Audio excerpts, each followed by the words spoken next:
Ladies and gentlemen, boys and girls, children of all ages, how you folks doing? Welcome here. Welcome to Impact Hard to Kill. That's right, TNA Impact. Don't forget about the former TNA, I should say. It is just regular old Impact here, everybody. This is their first pay-per-view of the year. I'm very excited about it. Tessa Blanchard versus Sami Callihan. There is a lot to talk about with this matchup. A lot that has kind of just happened over the last week.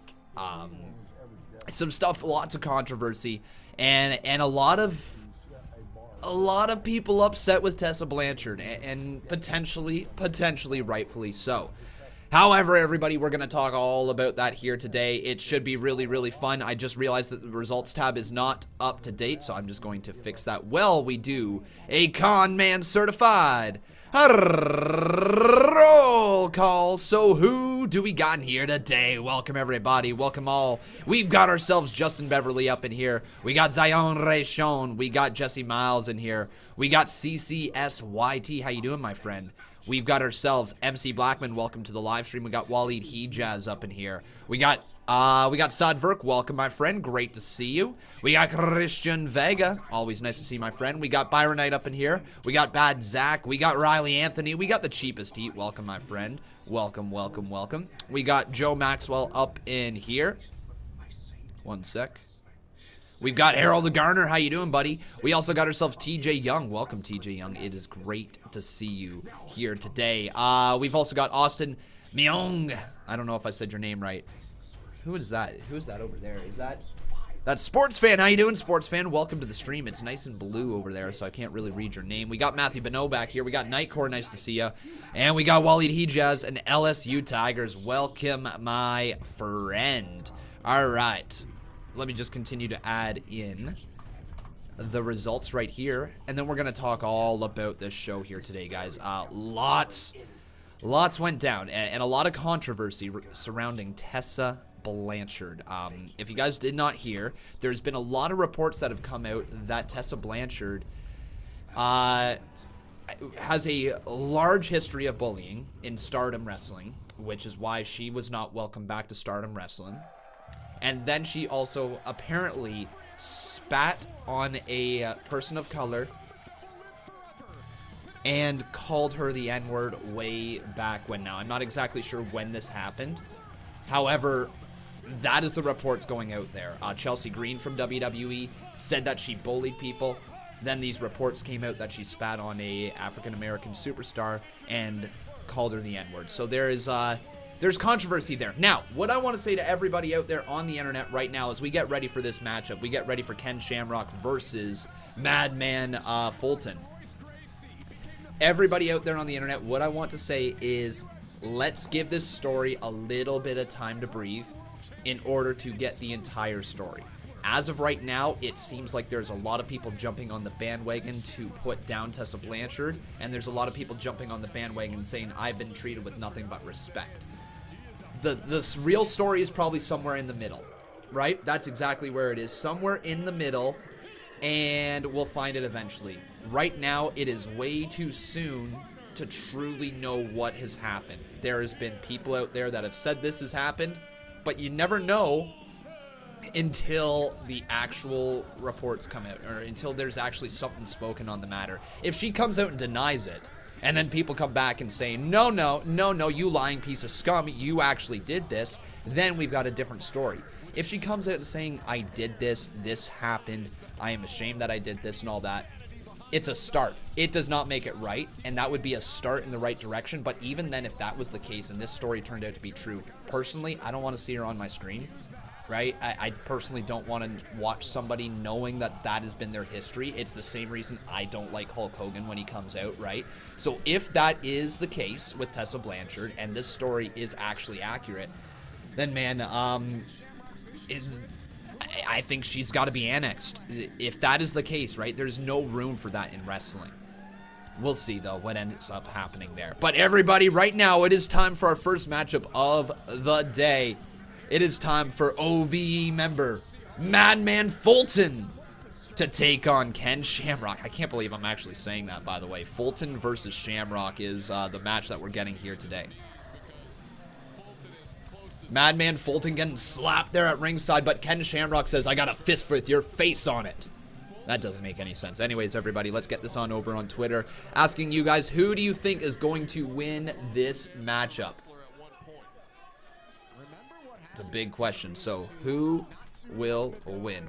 Exactly there, Sadverk. It's just speculation at this point. But I'm not going to sit here and say that it's right. You know, chances are, if there are reports out there of the bullying, I can totally see that, you know, and I don't mean that in a bad way for Tessa Blanchard. I can totally see there being lots of reports of bullying out there. Wrestling is a very combative sport, and you're fighting to get to the people on top. Now, maybe she ruffled some feathers along the way, and people took it as bullying and holding people down, right? That is totally a thing that could be taken by any superstar. I'm sure there's people from Seth Rollins' past, you know, when he was Tyler Black. I'm sure there's lots of people that said Tyler Black was holding me down. You know, that's probably the case. That's probably the case if you're talking to somebody like John Cena. That's the case if you're talking like Triple H, right? There is wrestlers in every single promotion that technically hold people down and are stiff towards others and technically bully others, right? I'm not sitting here saying that it's right or wrong, but again, these are just one-sided tweets. There is no replies, there's no rebuttals, there's been no other information that has come out on it, and the entire internet has absolutely decided to vilify her right at this moment. Again, if what she did, especially the racism crap, you know, the spitting on her opponent and calling her the N-word, if that crap is true, she should not be welcomed back in a wrestling ring, and she should be done. Even with an apology, even if she apologizes, saying she's a changed woman, that is not right. And that's the big thing, that part is not right. But again, this is all pure speculation at the moment, right? It is what it is. Well, exactly, Fatal Vixen. You says, I don't care how upset I get. You never spit in someone's face and say a racial slur. You just don't. No, you're 100% right. You don't do that. And again, that is why I'm not ready to jump on this wagon of hating Tessa Blanchard without knowing the full story. If I find out the full story is actually that she spat on an African-American woman who was in the ring with her, doing her job, and you called her a racial slur, you have zero respect from Conman. None. It's out the door, right? It's why my respect is gone for Hulk Hogan, and it's why it would be gone for Tessa Blanchard if this turns out to be true. But I'm not gonna say too much more on it, even though Conman probably will. I'm not gonna try to say too much more on it until we have the full situation. But right now, everybody, like I said, let's get on over to Twitter asking you guys who will win. Will it be Madman Fulton, or will it be Ken Shamrock? Very interesting matchup. The fact that we're seeing Ken Shamrock wrestle in 2020 is something else. But look at those right hands and lefts. Ken Shamrock, the former MMA standout, now just delivering it right to Madman Fulton. The veteran instinct that Ken Shamrock has, is he at all worried? I haven't seen him look over once at Dave and Jake Christ on the outside. Again, Fatal Vixen, let's wait and see until the full story comes out. If your respect is out the window for her bullying women, right? I'd like to see what the bullying actually is. If it's straight up just something along the lines of, just like a little bit of name calling or something like that, or maybe you just didn't get along, you know, that's one thing. If it's straight up bullying, you know, like JBL bullying, then we got some issues. But welcome everybody here to, oh my god, what? Shamrock just leaped over the top rope, but he was caught by a Madman as Fulton now puts him up onto his shoulder for a running power slam, but Ken Shamrock down from behind, and Fulton just gets slammed into the mat. Madman Fulton hit with a release German suplex right there. Oh boy. I can't believe Ken Shamrock is freaking wrestling here tonight, driving the knee right into the face of Madman Fulton. And like, I know Shamrock's got like a bit of legitimacy to him, but man, 55 years old against a young gun like this, there's no chance for Shamrock, right? There's no chance. Oh, who the hell just got run over? Jake Christ just gets absolutely knocked over right there by Ken Shamrock. Can you guys hear the background audio fine? Say yes or no in the chat right now. Oh, face first into the pole goes Madman Fulton. Well, I believe I just said Fulton should get him out on the floor, and I guess that was poor advice on my part. Hindsight's 20/20, but These channels need to be shut down. Why, Michael Guerin? Because we're not showing illegal footage? Damn, that sounds like a real good reason to be shut down for me. No. Leanne Phelps says, my boyfriend was in a wreck last night. He's okay. Oh, Leanne! I'm so glad to hear he's okay, but man, like, you have so much going on. I'm so sorry that you just have this stuff being piled on one after another and another. I'm really sorry, Leanne, but I'm glad to hear that he's okay. Oh, what the hell is this? Shamrock going for like a knee along the side of the head, but he just steps up and kind of botched it there. Oh! Yo, Jake Kristen, the other guy, I forget the other guy's name. Is it Mark Christ? You guys will let me know in the chat. I'm still new to Impact Wrestling, but they just got ejected from ringside. OVE. The faction of Sami Callihan has been ejected from ringside, and that leaves Madman Fulton alone in this ring. Hey, Balin, how you doing, buddy? I'm doing pretty good. Wow. As Dallas says goodbye to Dave and Jake Chris, we turn our attention back to what's happening. Is it Dave Christ? Is that what it is? Dave Christ. Okay, so not the other name I said, whatever it was. Thank you, guys. So Dave Christ and I already forgot the other guy's name. Conman still got lots of names to learn here. Lots of names to learn, but that's what's kind of fun about watching this new promotion. I know it's not new, right? But this should actually be put out there entirely. I am still relatively new to Impact Wrestling. I started watching Impact Wrestling again this past Tuesday for the first time in like 6 or 7 years. It was such an enjoyable time that they got my money. They got my $40 tonight, right? I was very pleasantly surprised with how Tuesday's show went, how excited I am for tonight's show, and you know what? I really quite want to see Tessa Blanchard versus Sami Callihan. I also want to see Trey take on Ace Austin. I think that match is going to be excellent as well, like for the X Division Championship. I'm looking forward to that one. I'm enjoying it, guys. It's been a lot of fun to watch, you know? Like, yeah, is the card as stacked as, say, a WWE? No, but you're also not watching the elite of the elite. You're watching a company that is just, well, they're hard to kill. They're hanging around, you know? They've been around for a while. They've lost a lot of good talent, and they're trying to rebuild their company from the ground up. And you know what? They've done an amazing job with rebranding Impact Wrestling. It has went through so much crap, and this is a perfectly titled pay-per-view. Kick out too there by Shamrock because he's got the guillotine locked in. Oh, but Madman Fulton finds a way out of that one.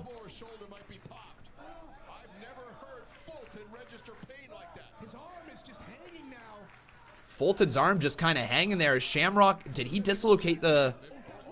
Oh! Oh!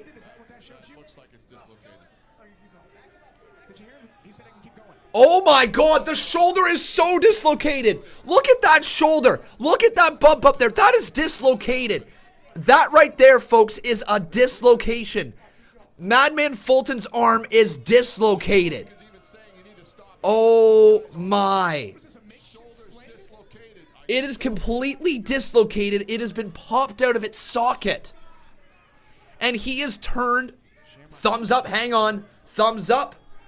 Thumbs down. Back elbow misses right there, but Shamrock a shot right to the leg of Madman Fulton. Step. Oh my god, no way. Ah.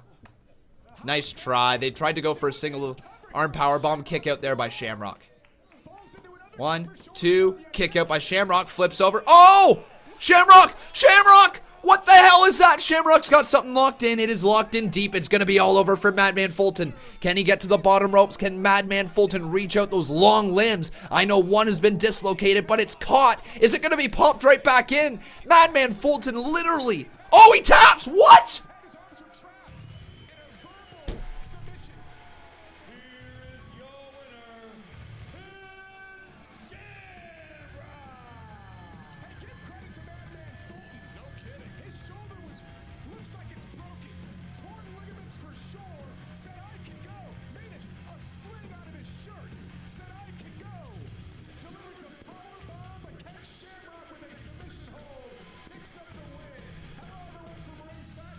What? Really? Really? Really?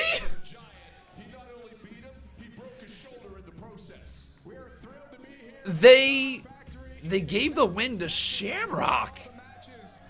A 55-year-old man over a monster you're trying to build.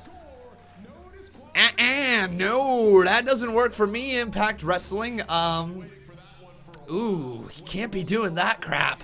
That doesn't work for me. Ooh, that's a rough booking decision right there if I've seen one.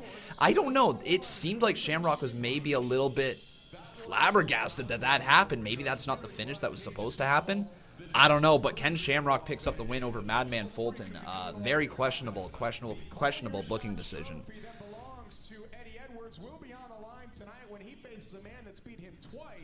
In Michael Elgin. Yeah, Michael's had his numbers so far. We'll see it the third time's a charm. Taya Valkyrie has been Knockouts champion for over a year, and tonight she defends her championship against Jordan Grace and 4-time Knockouts champion ODB. Great mix of talent in this match. Can't wait to see what happens. X Division Championship hangs in the balance. Trey of the Rascals challenging Ace Austin. Ace Austin has been on a rocket ship ride in terms of his career trajectory, but he's made it personal with Trey and Trey's mom. And history will be made in our main event when Sammy Callihan defends his championship. All right, everybody, we got some donos right up in here. Brandon Harbin dropping 10. Thank you, buddy. He says thank you with Reginald the pair. Well, Reginald, thank you for stopping by. And Brandon Harbin, you're the man. Welcome to the channel, buddy. Nice to see you always up in here. Great supporter as always.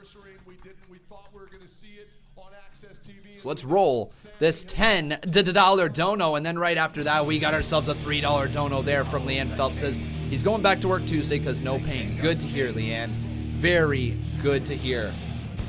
Oh.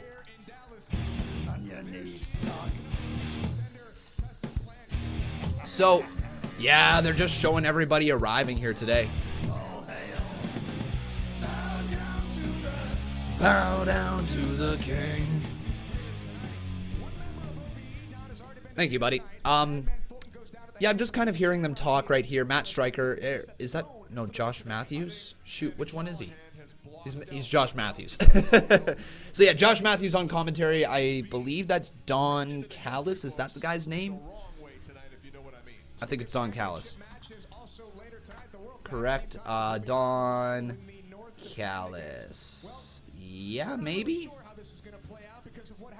I think so. I don't know, guys. Who's that second person on commentary? Is it Don Callis? Competing against Tessa Blanchard, Brian Cage, Willie Mack, and Rich Swann, and that right there. Look at the reaction of Rich Swann. He went down. Oh, crap! Right then and there from this match. So no. Escorted to the back by Willie Mack, and I mean, we're gonna show you. Rich. Oh crap! But there's no way he's gonna be able to compete tonight. So what do you think's gonna happen? I don't know. I mean, do you find someone else or what? I know that people that were there said that they heard a snap when that unfortunate incident happened. So Willie's in a world of hurt, in my opinion. Yeah, we'll find out what's going to happen for the World Tag Team Championship match later tonight. Also, another championship match set to take place in just a few moments, folks. The X Division title match as Ace Austin defends his title. Yeah! This story has been riveting, to say the least. There we go. All right, so everybody here, the story of this match is Ace Austin was trying to sleep with somebody. I forget who it was. Now he has turned his attention to trying to sleep with Trey's mom. Yeah, that's the story. Regardless of what the story is, right? It's going to be an entertaining match, and that's the big exciting thing. Ace Austin is a hell of a character and a damn good talent in the ring. Meanwhile, Trey is everything you guys are going to want to see. If you have not watched Trey wrestle before, you are in for a treat. Trey is mind-blowing. Every time you see this man step inside the ring, he's got something to give. He's almost like a Ricochet. He's almost like a Will Ospreay. He is in that same category. He is so entertaining to watch. Good to hear, Leanne. Very, very good to hear. So let's roll. Right now, Leanne, you know what, Leanne? I'm going to roll your $5 dono because you dropped 3 and then 2, okay? So let's roll to $5 right now. Thank you so much, Leanne. Boom. By the way, everybody, we've got ourselves a new boss. His name is Brandon Arbin. Brandon, thank you, buddy. Spectacular victory to the sexiest woman alive, Mrs. Miguel. Cool. Say my mother's name again. Hell, you ever even get it? Speak this to my mom, and I will break your neck. Woo. You should say that. I was sure. Trying to think how I can fix this. I was just trying to do a new boss, right? Yeah, that's what I was doing. Man, this Trey versus Ace Austin is going to be really, really entertaining. From this X Division Championship match, Ace Austin all set to defend. Where are my boss battle boss battle? There we go. All right. So with that, Brandon Harbin, you're the new boss. Thank you, buddy.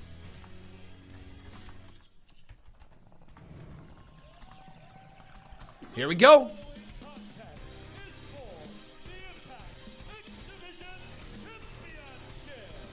It's time for a little Rascals. Here's Trey. Trey is as focused as they come right here, everybody. Trey ready to take the fight right here to Ace Austin. Now I'm going to ask you guys, who do you think is going to win this match? By the way, everybody, I've got a new tweet out there if you guys would like to go check it out. It says, very questionable booking decision putting Shamrock over Fulton. Don't know why you would want a 55-year-old man to go over your new monster. I'd forgot the Impact hashtag, so nobody's going to see that. So make sure you guys go over there, favorite, retweet it. You know, Conman's got to get that clout.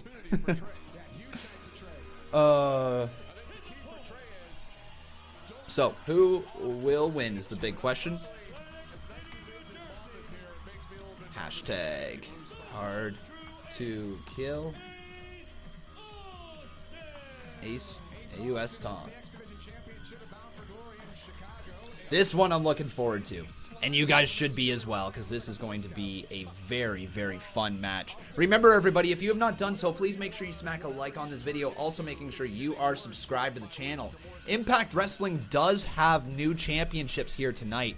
They are all rebranded with a red logo, so it certainly seems that Impact has changed their official color of their logo. It seems that they have changed more to a red color logo, meaning we will have to update our own logos as well.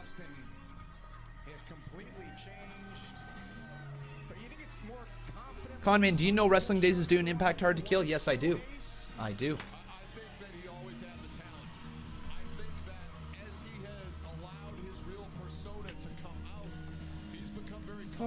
I hope Ace Austin, the man's insanely talented and deserves a lengthy run. You know what? He's certainly starting to come out. It's all about the X Division Championship. The mind games are now over. Just want to point something out. Look at the massive legs of Ace Austin. There we go. Whoa, what a spear from Trey! And right down into a double leg takedown and right onto the offense there. Some right hands being delivered right to Ace Austin, and take a look. Trey is in hot pursuit of Ace. Trey wants to get his hands right on Ace Austin. This is going to be match of the night potentially. There's also the other one later tonight, Michael Elgin versus Eddie Edwards. Again, we saw the preview of that one this past Tuesday on Impact, and we get that match again, but this time it is going to be his Call His Shot trophy that is on the line. Nice little neck breaker there from Trey. If you guys don't know what the Call Your Shot trophy is, it is a trophy that gives you the opportunity to cash in, essentially, or at least, how can I word this? At least to, yeah, sure, we'll use cash it in. I didn't want to use the term cash it in because there's money in the bank, but cash it in works. So yeah, the Call Your Shot trophy, you cash it in, and you get a title opportunity of whatever title you choose. Very cool little thing that Impact Wrestling has here. Forearm to the face from Ace Austin, catches Trey right on the side of his head. Some more knees to the middle of Trey, and Ace Austin now, he's got his opportunity, throws Trey back. Oh, nice little reversal, a tiger feint kick right there from Trey, and it looks like Trey's gonna go right on for the moonsault, flips over. Oh, a beautiful moonsault from Trey, and Ace Austin has been completely laid out here at the start of Hard to Kill. Second matchup here tonight. But this is for the X Division Championship. Is Trey going to become your new champion here tonight? The poll says that 55% of you think Ace Austin's going to retain, while 45% of you think Trey is going to win. He wants to be the guy who holds it for years. Ace does have the champion's advantage in this match. Sammy Tessa's match of the night. It might be match of the year for Impact. Well, last year at Slammiversary, Tessa Blanchard and Sami Callihan did put on match of the year for Impact Wrestling. It is entirely possible that it is as good of a match. Here's the thing, there's going to be a lot of eyes on it because of the controversy surrounding it. It's no longer just a match that is an intergender match, right? Oh my God, Ace Austin looking like a freaking beautiful man, flying through that air, over the top rope. Ace Austin is a man to watch in 2020. Impact Wrestling, you guys have a star on your hands in Ace Austin. Serious star. You're talking about a guy who is going to be able to draw you money. You're going to be able to get him built up as a guy who can truly be hated by the crowd, well loved by the crowd, right? Oh, slap to the face of Austin. But Trey, look at this fiery babyface attitude that he has. Maybe he's your Ricochet type of guy for your company moving forward. Nice little float over suplex. Down goes Trey.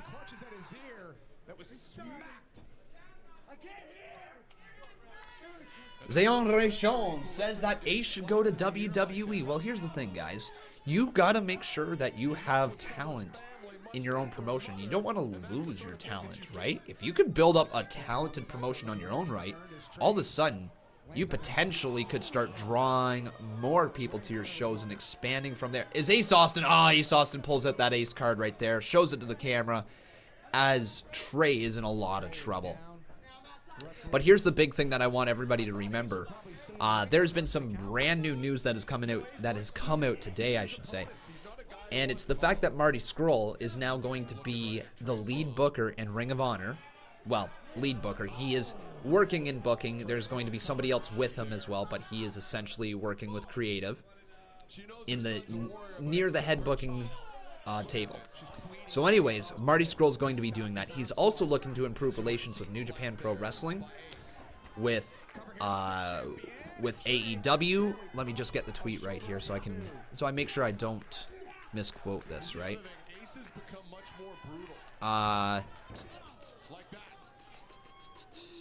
Sorry, one sec. I just don't want to get the information wrong right here for everybody. That's all. So AEW, New Japan Pro Wrestling, Ring of Honor, and NWA. It is not Impact Wrestling. But what that sounds like to me is it sounds like Marty Scurll could very well be the guy who brings back a territorial style of wrestling companies to... Oh, Ace Austin can't get the pinfall as Trey kicks out. What it feels like that potentially we could be seeing is we could potentially be seeing a modern day version of the territories. And what I mean by that is a bunch of promotions coming together, working together, sharing talent, but still providing their own shows. And all these shows are available on TV. All these shows are available online. But they feature some of the biggest stars in the world as well. And we always say that it would be a dream match to be able to see this person come on over here and wrestle this person. And it would be a dream match to come over and see this person wrestle, right? Well, if Marty Scurll is in fact in charge of trying to mend relations and trying to create better relations between these four companies, we could very well see him start bringing back that talent share, having stories between different companies. And meanwhile, they're underneath the payroll of the roster. They are being sent over. This company sends this person some money for booking them, you know, and it just shares the talent. And all of a sudden, a pay-per-view like Ring of Honor, think about how must-see Ring of Honor was when the Bucks were there, right? When you had New Japan and Ring of Honor shows merged together for that one show before AEW became a thing, it was must-see, right? There was so many good things on that card. And that is a simple idea of what a modern day territorial system could look like. Pay-per-views with cards or with matches being crossed over on them. Random TV episodes where you could have a special announcement of a person coming in, and feuds where they're talking about each other on their own shows. I think it'd just be really, really entertaining. Yeah, Steve Taylor, Ring of Honor was having a drop-off. They desperately needed to change something up, and they did. I have great faith that wrestling is going to be so much fun to watch within the next 5 years. Just right now, I'm looking at how Impact Wrestling is. This match has been awesome. Trey is done. 1, 2, Trey. Oh, Trey kicks out. Damn. Mufa says best place to stream ? And sorry, Splinter Fox, that I'm paying more attention to the YouTube chat. I've got quite a few people, but it's not the fact that I'm not paying attention to the Twitch chat. It actually is just a little bit difficult to follow because there's no timestamps. I don't know. I should probably look to figure out if I can turn them on. Maybe there is. Chat stats. Yeah, I'll try to figure out how to turn on the timestamps. That way I can try to reply a little bit more accurately. Oh! That card, man.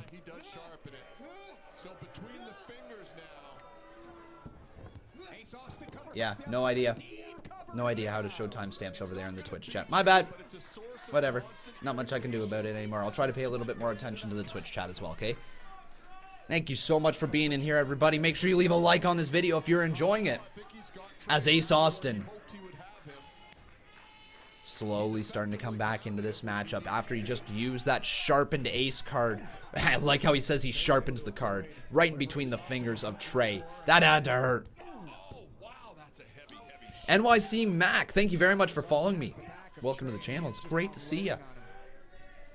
Hey, Casey Rose, welcome to the stream as well. But now going for a full Nelson move here. Ace Austin gets hit with a back elbow. Trey kicks him in the midsection. Trey floats over.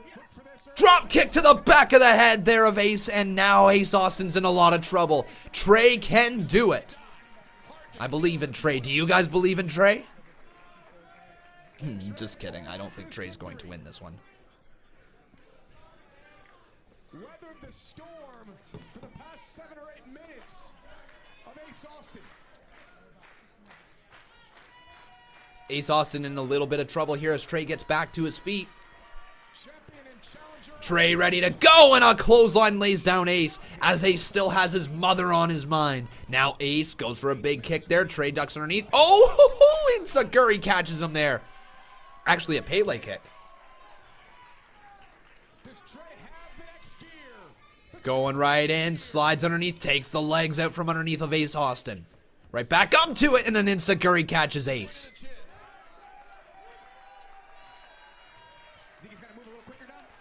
Can he do it? Can Trey do this, man? Do you think he's actually going to get this done? He's going all the way up to the top rope. Man, Trey could actually get this. Ace Austin just begging for him not to do it. Oh my God, Trey! Trey goes for a coup de grace. Leaps up, caught, misses the clothesline, does Ace Austin, flips him around. Oh! Oh, Dragon Sleeper! Dragon Sleeper! Trey's got a Dragon Sleeper locked in deep right now, everybody. Is he gonna make Ace Austin tap out? We're gonna have a new champ. Oh my God, we're gonna have a new champ. Ace Austin! Oh, I thought he just tapped right there. Ace Austin. What a move. What a reversal from Ace. Misses the kick right there off the ropes. Ace Austin with a fist to the face of Trey. Holy. Off the ropes. Trey takes him down again. This time Trey is going to look to put him away. Rolls through. What is Trey thinking? Oh my God. Oh! What was that? Flatliner of sorts, too. Oh! Austin just kicked out, man. Wow, this is a good match. My goodness, everybody. Remember, Ace won the X Division Championship in a ladder match. This has been very, very good so far, everybody. If you're not watching Impact Wrestling at home right now, that's okay. I'll try to keep you up to date with everything that is going on. But if you would like to watch it, it is available on Fight TV. Oh my God!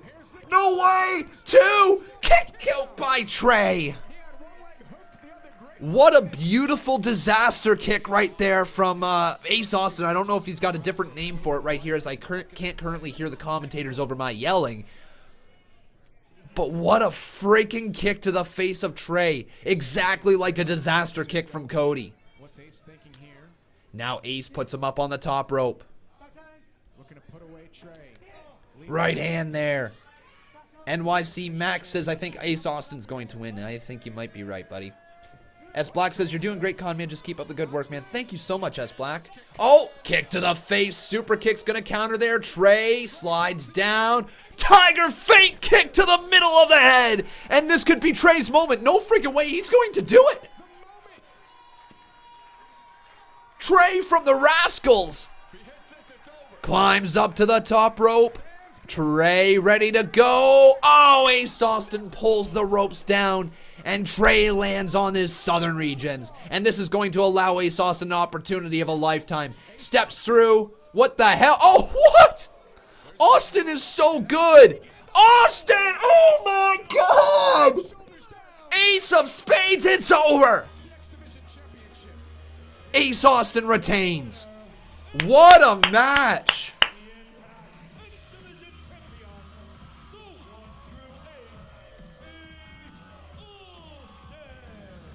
Wow. Do I feel like it's worth $40? It's a pay-per-view, guys. We are spoiled here in this generation with having $10 pay-per-views by WWE. Or at least $10 subscriptions by WWE.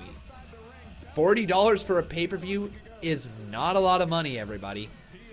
It's not a lot of money. If you can put on a good show that is worth $40, absolutely. But you know what? I'll tell you this much. We are spoiled with the WWE Network. Regular pay-per-views, you know, especially if there's one every quarter, I'd be A-okay paying $40 every 3 months for Impact Wrestling if they can put good stories together.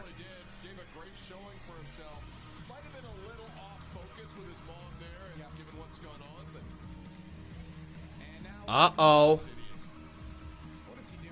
Ace Austin asking for a kiss?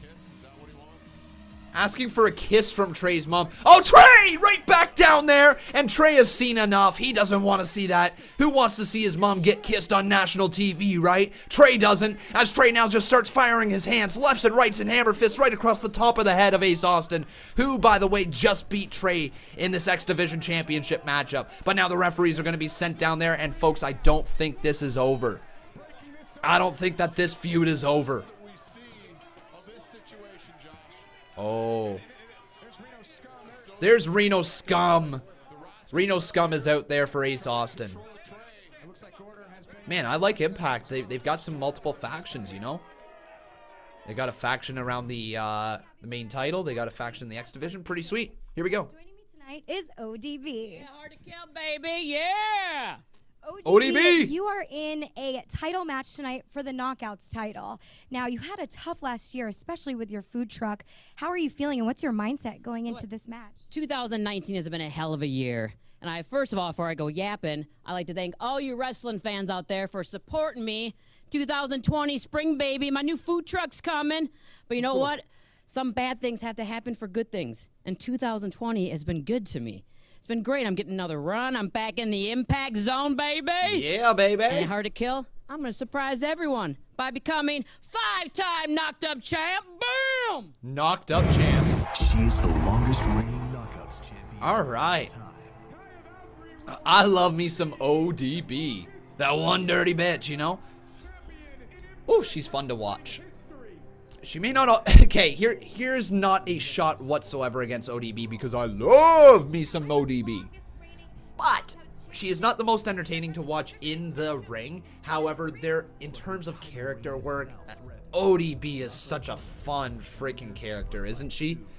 She's not overly the best in the ring, and it's a little tough to watch at times.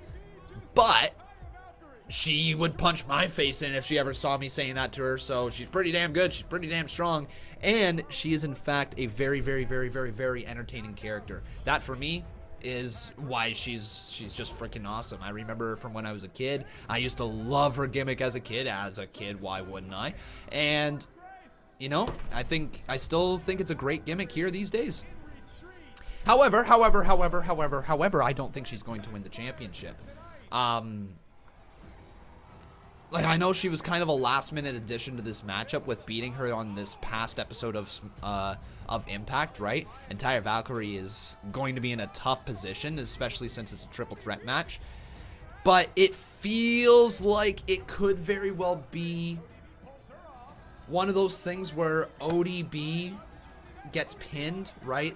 There's a reason for ODB being here to get pinned. I think I can see Jordynne Grace hitting her finishing move on ODB, Taya Valkyrie coming back in the ring, taking her out of the ring, and then getting the cover on ODB, setting up the rematch between Taya and Jordynne Grace. That's what I think's gonna happen. If I'm just guessing, I don't know too much of the history when it comes to these three superstars, right, against each other. I know they used to be friends.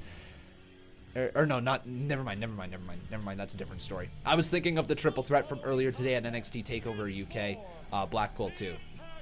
I was thinking of the triple threat there with Piper Niven, with Toni Storm, and Kaylee Ray.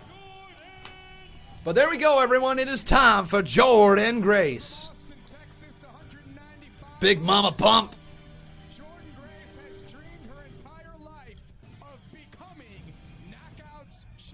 Yeah, I feel like the goal of this entire feud is to get the title onto Jordynne Grace, right? Like, I feel like that should be the goal here.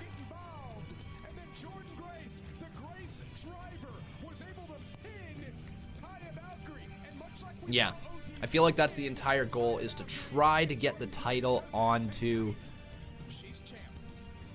Jordynne Grace. But is it going to happen now? I don't know. I don't know if it's going to happen now. But regardless, ODB is here, everybody. And I'm going to ask you, who do you think is going to win this match? Let's take a look at the Twitch chat over here. It says, ODB has never been the best in ring, but I love her character. Yeah, man. It's just a fun character, isn't it? Who do I think is going to win? Like I said, I think it's going to be Taya Valkyrie. I think they're going to extend her title reign. Excuse me, just a little bit. I know she's the longest reigning Impact Knockouts champion in the history of the company. And so when you start hearing that they're the longest reigning champion, you know a title change is coming at some point, right? You just know it is. They've had the title for a long ass time. And it feels like this could be a moment, but I feel that if this title change happens here and Tessa Blanchard is set to win the title later, this title change would be completely buried. It would be forgotten about, right? And that's not a good thing. So, for that reason alone, I believe that if there's a title change in this match, Tessa Blanchard isn't winning the title. But if there isn't a title change in this match, there's at least there's a better chance that there would be a title change in the main event. You know what I mean? They're not going to have two massive changes of the titles in one night, because that's too much story for Impact to just throw away, right? You got to have good draws for your crowd moving forward. You got to have stories. You got to have characters that they can buy into. And we've seen what happens when you have too many title changes at once. We saw what happened in WWE. Becky Lynch, Seth Rollins, all those title changes that were happening with baby faces winning the title and all that, and all of a sudden the product went to crap. We had to get some heels back in there. We had to create some new stories. We had to do some turns, right? So, you don't want too much at the same time, and for that reason, I believe Taya Valkyrie is going to retain. Because I do believe Tessa Blanchard is probably winning the Impact Championship later tonight. However, with all the controversy around her right now, it's entirely possible Impact chooses not to pull the trigger. All right, so let me ask you guys, who will win? Hashtag hard to kill. So is it going to be Jordan Grace? Oh, hopefully I don't misspell any names. These a lot of the times is the first time I've been spelling their names. ODB, or is it going to be Tyra Valkyrie? Oh, I'm just gonna check their names here real quick. Tyra. Oh, why did I say Tyra? Tyra. Tyra.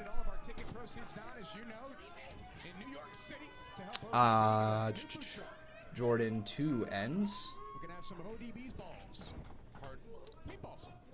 Grace, where are you at? Alright, and ODB. There we go, everybody. Twitter.com/Conman167. Please make sure you...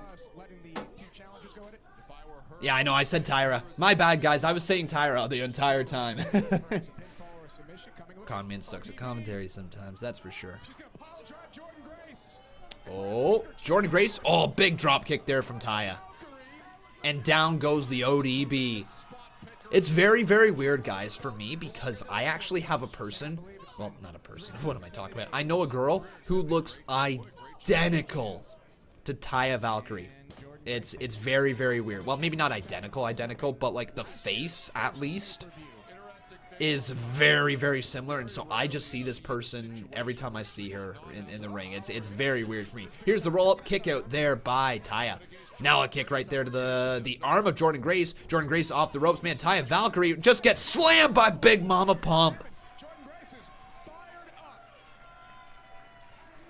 My, oh my. Top place Scrums says, or Skirns says, I can see Emma interfering to cost Grace the belt. I don't know why. Interesting.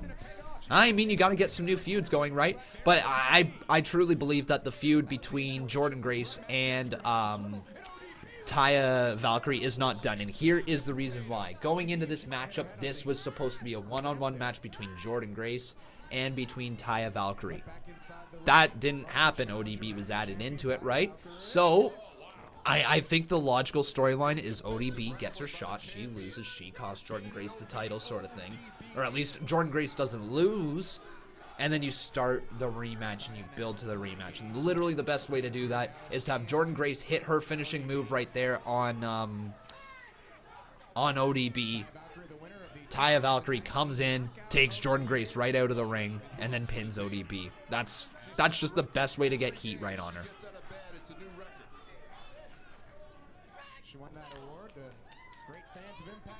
ODB is a face or a heel? A face. She's a loved face. People love ODB.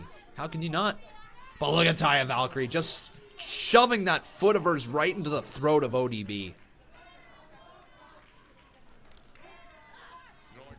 Did I know Jordan challenged for the title at Rebellion last year? No, I didn't. I have not been keeping up with Impact Wrestling in probably like 6 years, sort of thing. 6-7 years. This past Tuesday was the first episode of Impact Wrestling that I'd watched in nearly 7 years.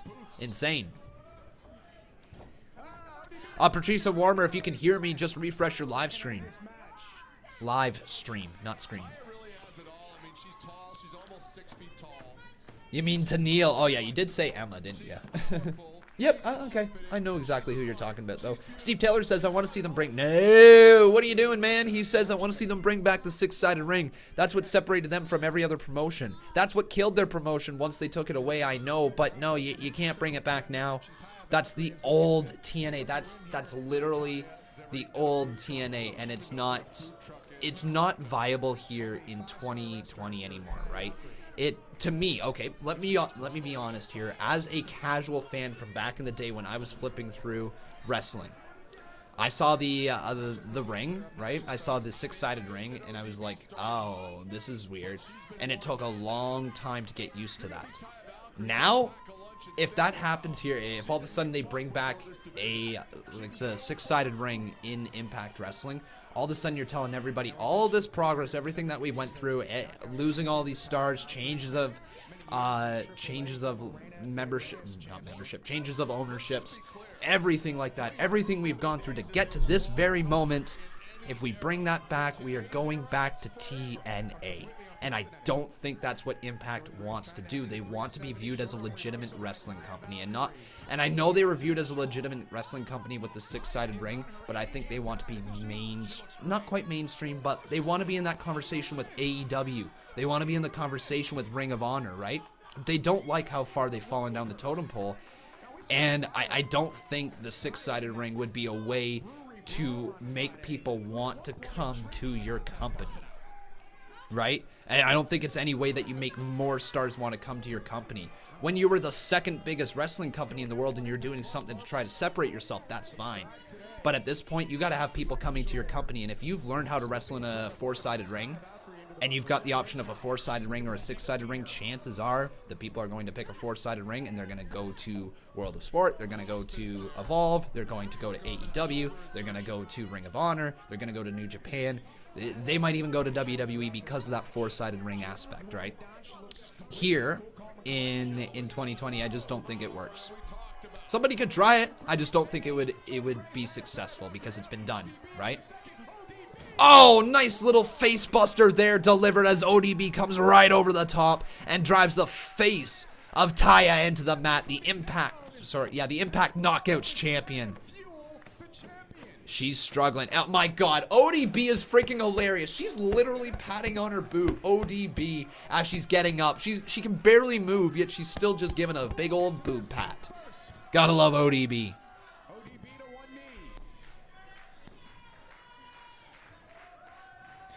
Here you go. This is an idea. Top Place Scrun says maybe bring the 6-sided ring for one night only as an anniversary thing. I like the idea of that, of like once a year a special event being competed in a 6-sided ring to pay homage to where you came from.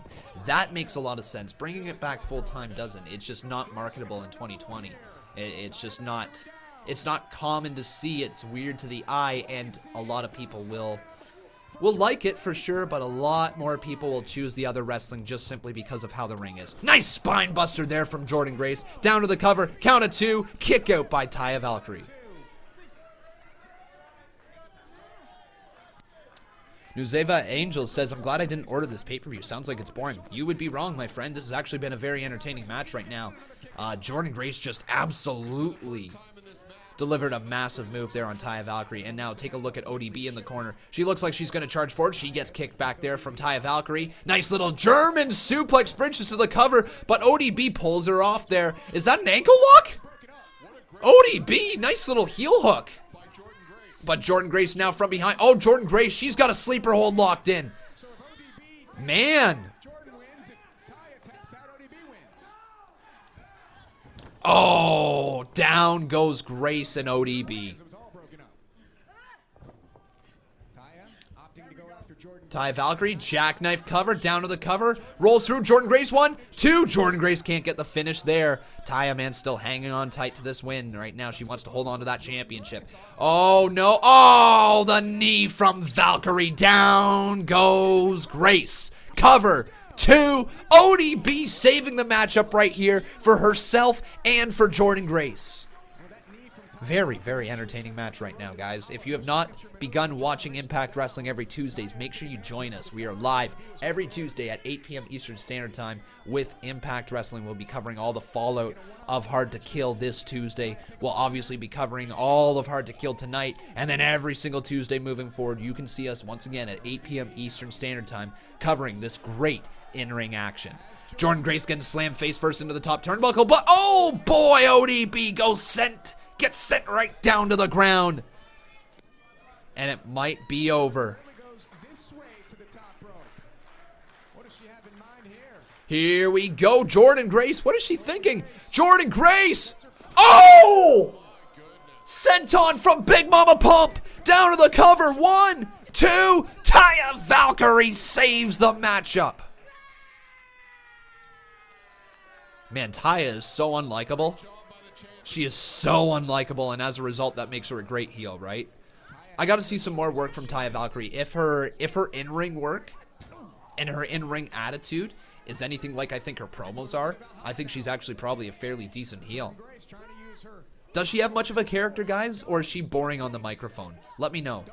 Oh, big knee there from Grace, or to Grace, and Grace gets sent through the middle rope. ODB, though. Wait, what does ODB have now? Oh, ODB has been completely exposed. Taya Valkyrie.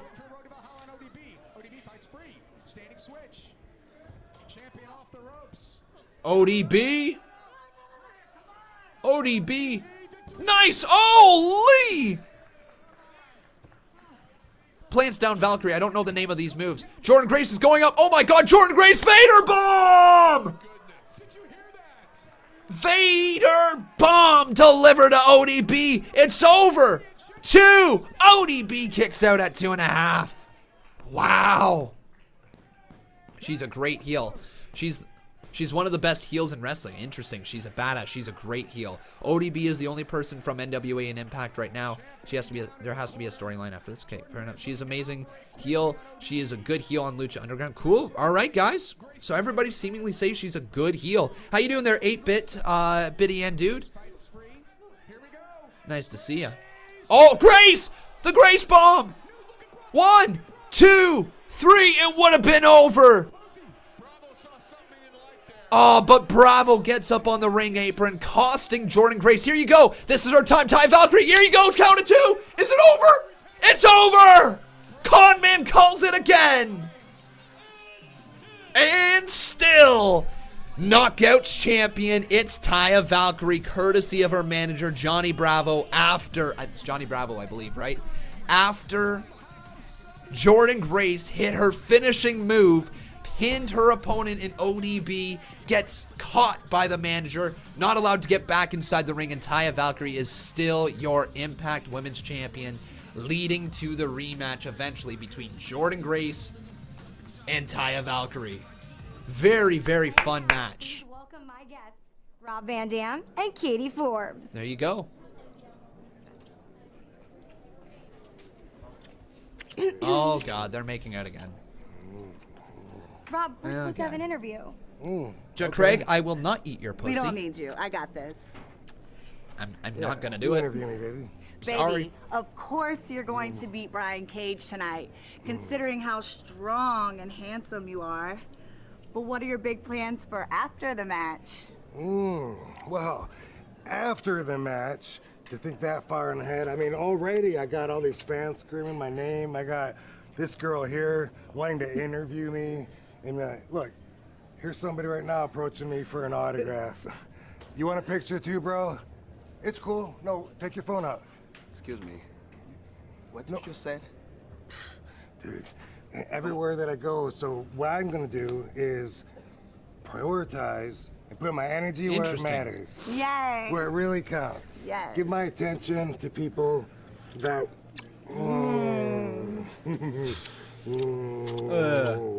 But first, as you said, I gotta take care of Brian Cage, so let's move forward and roll the package.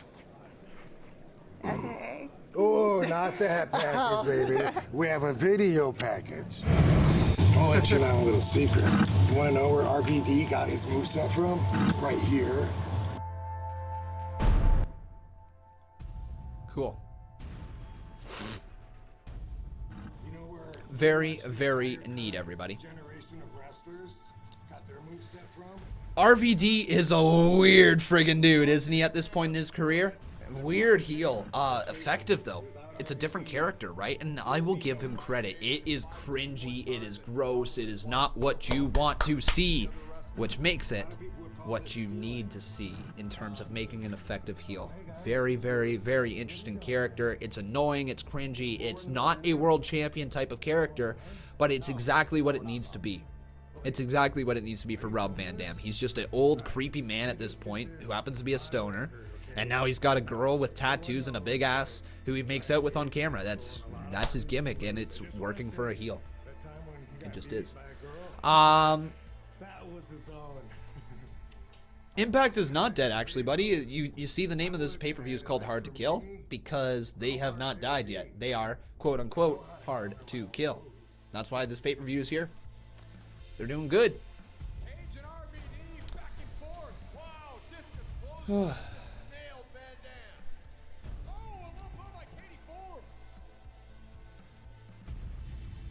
Hey, White Wolf Gaming, how you doing, buddy? Welcome to the stream.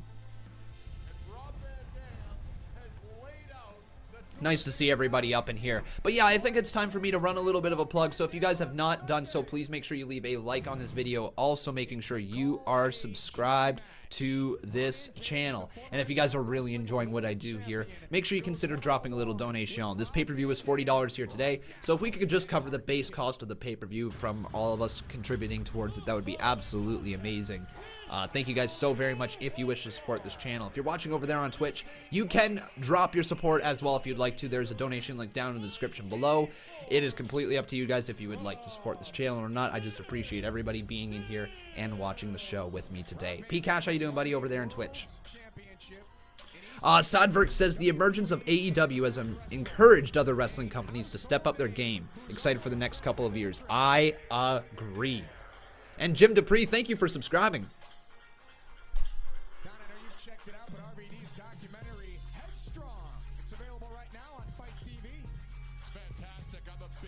I think RVD's got himself a whole new entrance theme. He doesn't have Rob Van Dam, the whole effing show, right? They don't have that right now.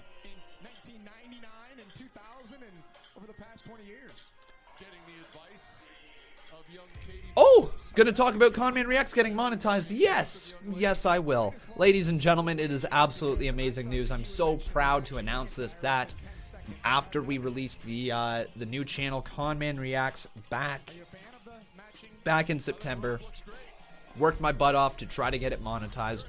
And yesterday during the day, I got an email announcing the fact that Conman Reacts is in fact monetized. So the second channel now has some ads on it. So thank you guys so much for watching the channel there and doing everything that you've done. You've allowed the channel to become monetized. Pretty freaking awesome news. Did you have a crazy reaction when the Big Show returned on Raw? 8-Bit and Dude. Yes, I did, my friend. You can go check it out right here on YouTube on Conman Reacts, okay? Make sure you do that if you want to see my reaction. There's also my reaction to Alex Shelley returning, which got like nearly 15,000 views. That was insane. I can't believe Conman Reacts pulled all that in. This girl's shaking her booty. Like, is this show rated M? That's mature. And I mean, it very well could. Like, what the hell? They're just making out in the corner with both of their legs lifted up. That is so freaking just so cringy. But it's good. It's good heel work. It's just cringy to watch, man. All right, let's get Cage versus RVD, the first time ever. Brian Kirkmorris, thank you very mumuch for subscribing, my friend. Welcome to the Conman community. Brian Cage showing his support for Tessa Blanchard with the shirt he's wearing here tonight. That's a tag team name that they've used. Colton Starman says, Con, I looked and you meet all the requirements to get verified. Is that something you just don't want, or am I missing something? You're missing something. The channel's already verified. It's been verified for a year and a half now. Whoa. What? What? What the hell? His girlfriend's girlfriend? I guess this girl who looks a lot like Taya Valkyrie just is apparently RVD's girlfriend's girlfriend. And they're just kind of proud of what they just did. So that was a little bit weird. Anyways, guys, let me ask you over on Cold Starman, just if you take a little look to the right of my name, it's got the little verified check mark. It has it. I can promise you that. So, who will win is the question. Hashtag hard to kill. Is it going to be Brian Cage? Or is it going to be RVD? Let me know, guys. Twitter.com/Conman167. This really should be a win for Brian Cage, right? This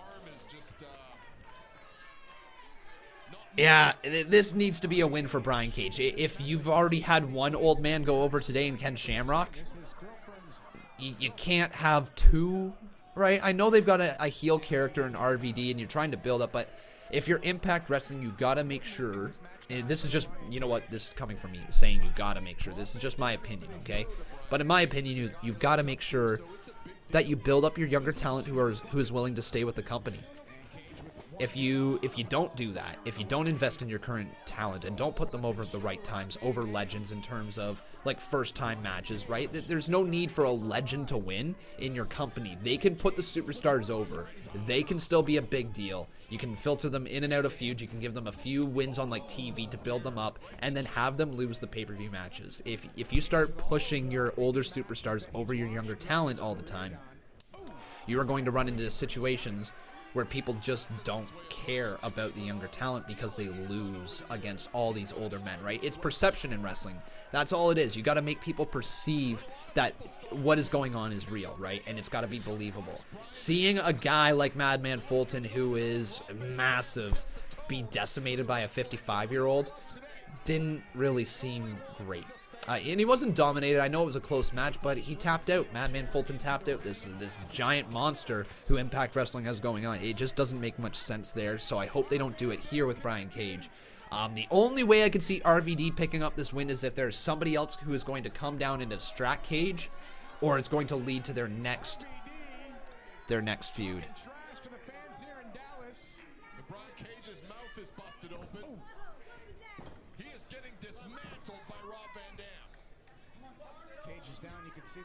There we go.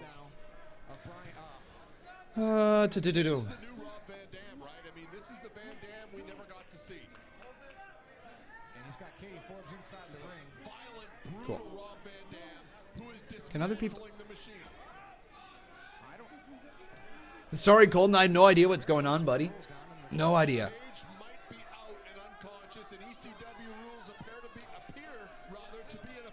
Madman lost because he got hurt. True, but here's the thing. The finish of the match shouldn't change. Or who wins the match shouldn't change. He tapped out. It's weird that you tapped out if he's actually hurt. Rob Van Dam. Rob Van Dam looking for that coast to coast, and he delivers it right on the steel chair. There's the booty.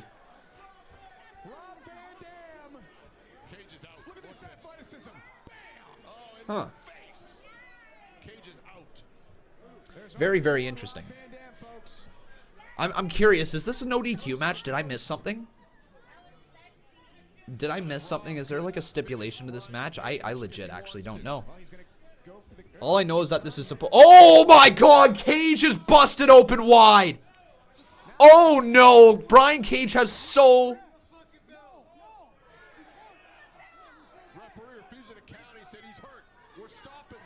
Referee refuses to count. Wait, is it over? What the hell? Dago. So Dago out here. I guess Cage is done. Wow. Is it over? This might be a really effective storyline. They might have meant for all this to happen.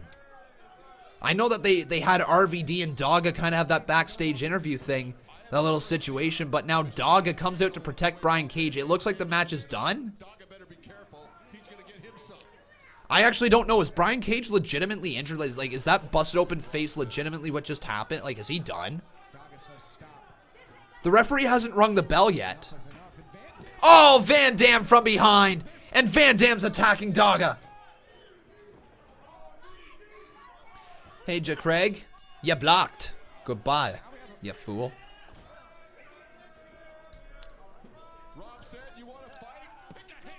If you would like to know, I have a beautiful, beautiful girlfriend.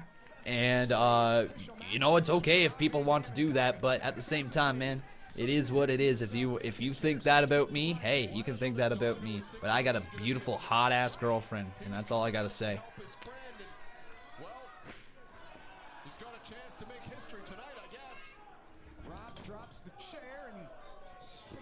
Spinning heel kick right there from Rob Van Dam.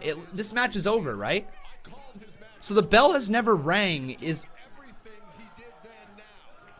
the difference is he's much smarter and more brutal.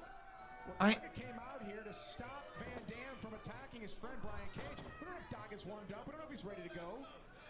Is it over? So, wait.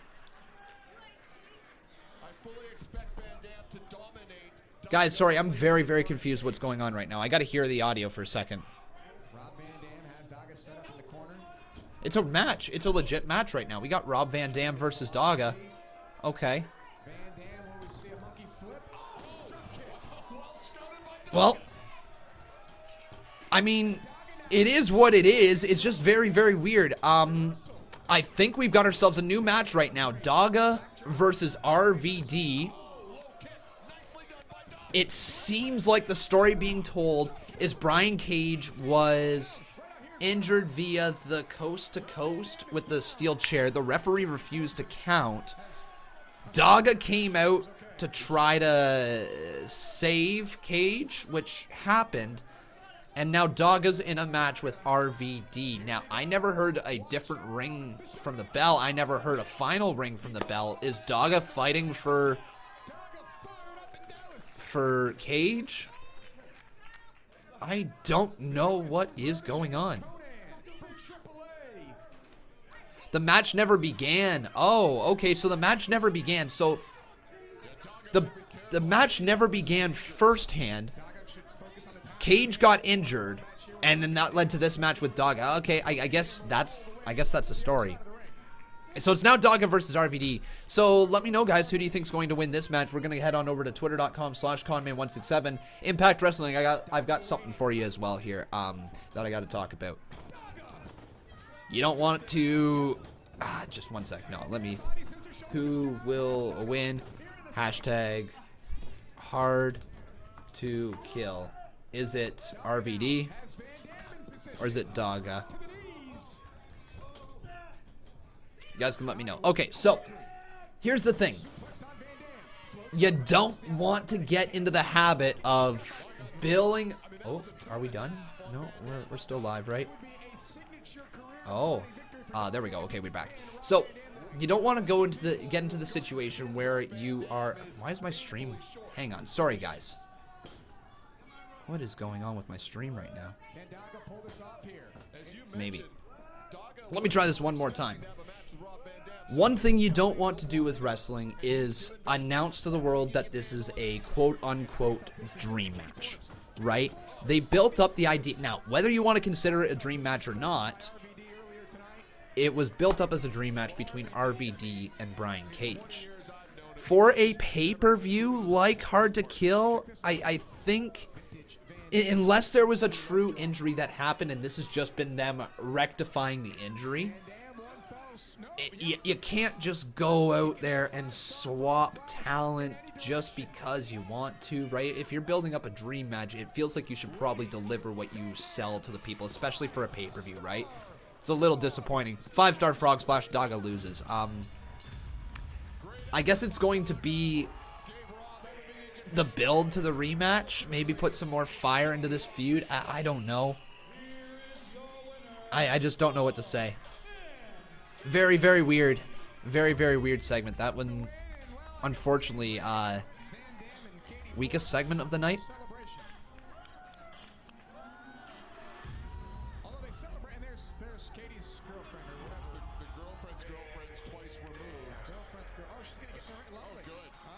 Oh, okay. Wait, what's about to happen here? Oh, we got one girl with a big booty. We got two girls with a big booty. Those booties.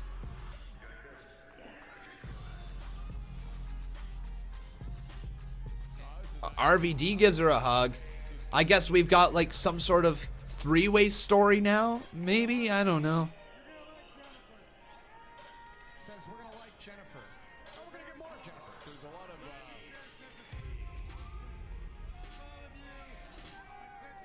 Huh. What's happening there, Josh? I don't know. Well, it's a non-traditional family, but a family nonetheless. RVD picks up the win. Okay. It is what it is. Very, very weird segment. I guess it is what it is.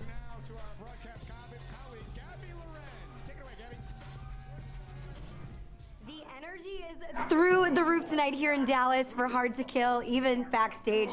I'm outside of OVE's locker room right now, ready to get a word in with Sami Callihan for his match later tonight. Ain't gonna happen again. Do not open that door. See who's at the door. What do you want? I was just hoping we could get a word with Sami Callihan prior to his match. What? You want to get a word with... No. I can assure you that Sammy's fine. The world champion is fine. You can't have a word now. Why don't you go on and get? Get! Wait, is Sami Callihan inside? Of course he's inside. I assure you, Sammy is just fine. It's Rich There you go. Swann versus Michael Elgin. Michael Elgin. All right.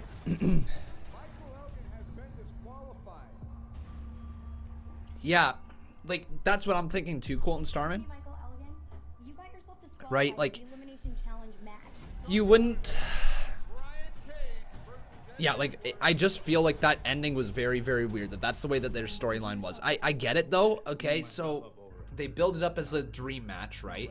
And the match never truly started because the referee never rang the bell. So the dream match still technically can happen. I guess that's the story they're trying to tell. Trying to push them off a little bit more. Or push it back a little bit more in order for the match to mean more. I guess. It is what it is.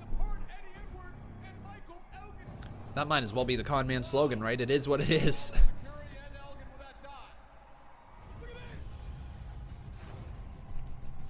Also, everybody in the chat right now, what I want to say is practice what you preach. If you are going to be a person who is angry at Tessa Blanchard for the potential rumors that are out there and all the stuff that is circulating, right? If you're one of those people who are mad at her for being a bully, I should never, ever, ever, ever, ever see in the chat somebody wishing death upon another person. Right? If you are going to be mad over a person potentially being a bully, don't be a fucking bully. Just don't. Right? Don't be a dick. Don't be a douche. Practice what you preach. And a lot of the chat, a lot of people online I have seen absolutely digging into Tessa Blanchard, going at her.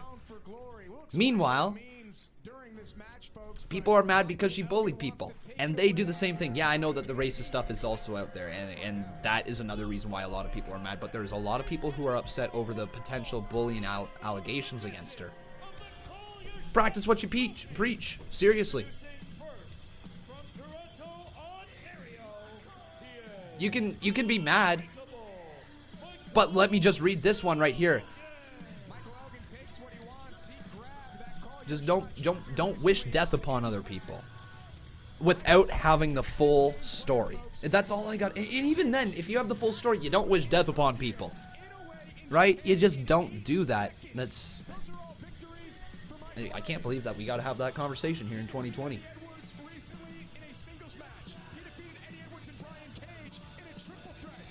How long does Impact pay-per-views go for? I have no idea, buddy. No idea. This one should be very fun, though. So again here, this match is for the pick your shot or call your shot trophy. If you have the trophy, you have the ability to call your shot for a title shot against any title. There you go. I don't know if I worded that very well, but Eddie Edwards is here. These guys had a hell of a match this past Tuesday. We're going to see them go at it again.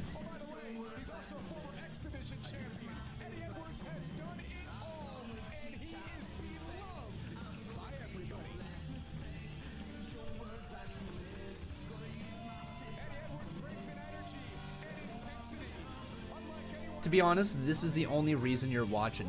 They give Tessa the belt, yikes. Well, here's also the thing. Would you put it at it? I'm going to say this one more time. If the allegations against her are true, I don't want to see Tessa Blanchard on her screen. Okay? If those allegations are true, I don't want to see her on her screen, no matter how fun she is to watch in the ring, no matter how entertaining her character can be. Those actions, if they are in fact true, are straight up racist. That there's no question about it. If her actions that have been reported are true, those were racist ass actions. There's no question about it. I need to hear the full story. I need to hear the context of it. I need to hear how it happened. I need to understand why it happened. And I need to understand if there was something that the other lady did beforehand that set Tessa Blanchard off the edge and forced her, and not forced her, and I'm not defending it whatsoever, and pushed her to the point of saying that. It does not make it right. But I need to know what the whole situation is. You can't just say that, oh, she spat on me and called me the N-word. Okay, cool. What was that? What happened? What led up to that? What is the details behind that? You can't just say that and leave it at that, right? That is a straight up allegation with zero information that all of a sudden has completely sent the internet into a shitstorm, right? There has to be more information than what is out there than the 280 characters in the tweets. There has to be more information for why this stuff went down. And I need to hear it before I straight up say that Tessa Blanchard is a racist. And I need to hear it before I hear that Tessa Blanchard is a quote-unquote bully and puts women down.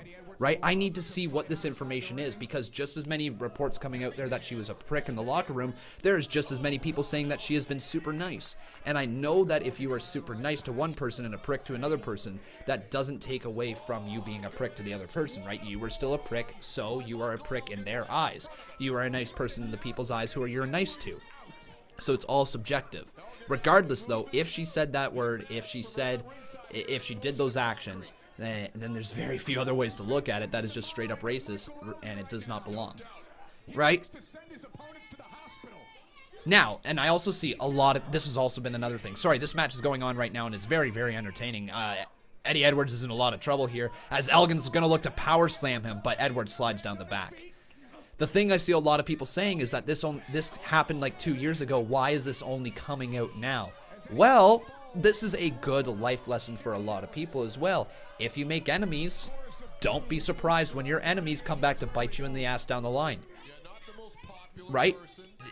If you screw over something, or if you truly upset somebody, if you truly push their buttons to the point where they have, and rightfully so, and they have some ammo over you, don't be surprised if right around the time where you have a giant break coming, or you have a giant moment in your life coming, don't be surprised if those people that you screwed over in the past come back to bite you in the ass right at your big moment. Because people have this way of holding on to grudges until it is very, very convenient to let those grudges go.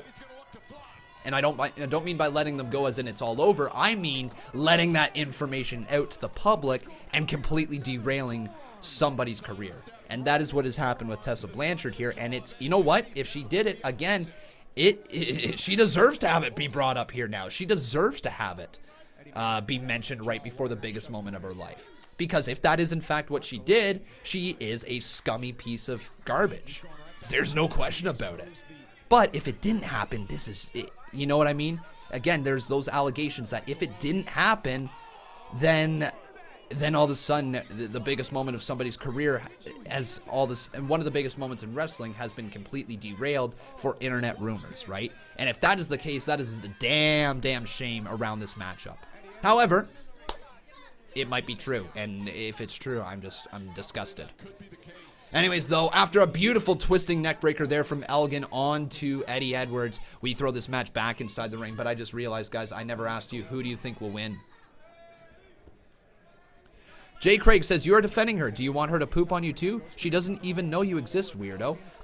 Fuck you. No. Here's what I am saying. I am saying don't jump to fucking conclusions over people and call them a racist before it actually is true, before there's actually stuff out there.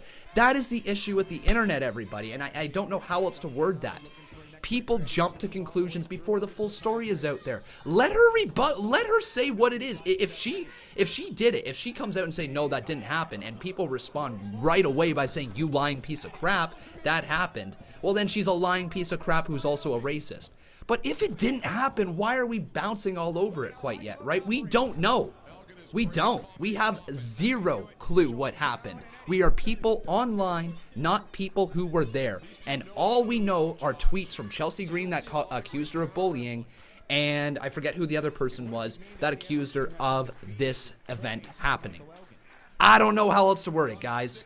There's no other way to word it. I'm not defending her. That's just straight up not true. I am being a person looking at it objectively as I can, knowing that all I know is 2 tweets. 2 tweets. That's all I know. Maybe there's more tweets that are sent out there. Personally, I have seen 2 tweets. Chelsea Green and the other person who accused her of the spitting and racial slur incident. That's what I have seen. All right, so anyways, who will win?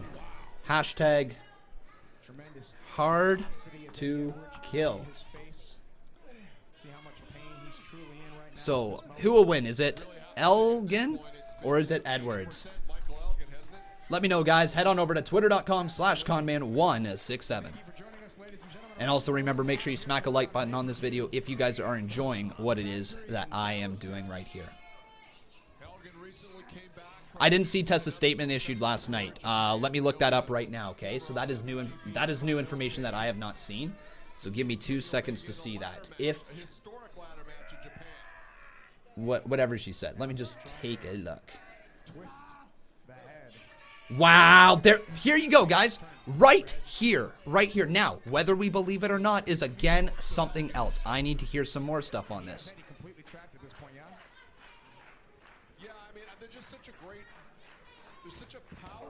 So, Tessa Blanchard tweeted out yesterday at 2:41 saying, "Not true. That's my statement, and the most attention I'll give it because of how actually ridiculous it is."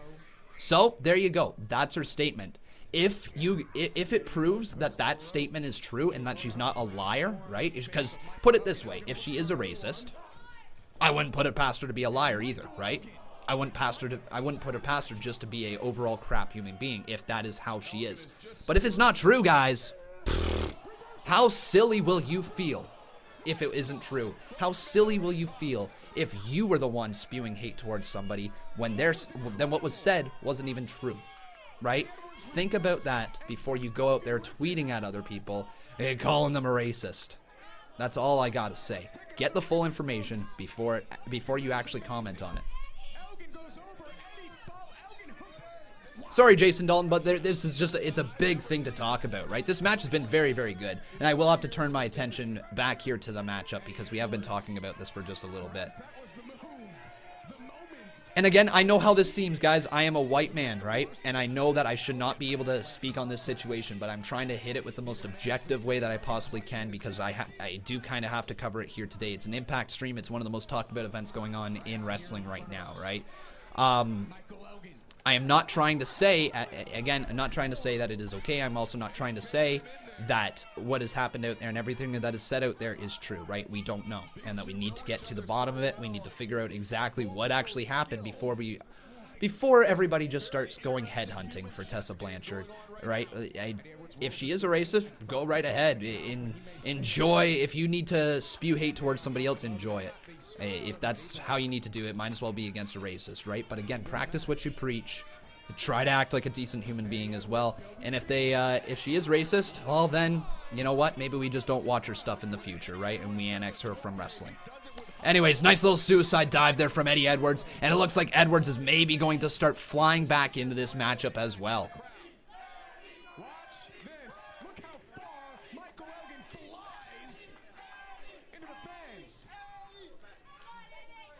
Eddie Edwards, though, these guys, they've been putting on great matches. Elgin, though, is somebody to watch, man. I didn't think much of him before going into Tuesday. Saw his one match, Michael Elgin. He's very, very good. In the last 2 minutes are the first time Elgin has been on the defense in this match.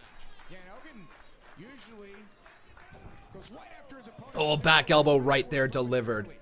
Insaguri delivered.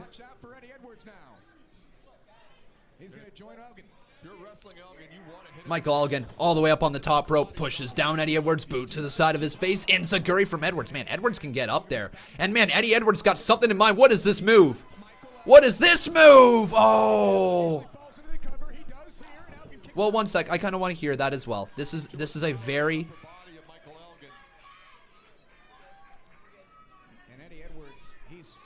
Angie Terry says, typical white man defending racism and bullying. Okay, well, call me a typical white man. Apparently, all of a sudden, because I'm white, I'm racist, okay? No. Let's hear this. Apparently, I'm pathetic as well. Let me once again say exactly what I am saying. I am not defending it. I am not saying that it is okay. I am saying that if it proves to be true, that if there is actual proof that is out there, before we just start saying off of a couple tweets that she is racist, let the information get out there. I personally will not watch her stuff. I will not support her if I find out this information is true. Again, you know what? I can't say any more on that. I know how I am. I know what it is I support, what it is that I am against.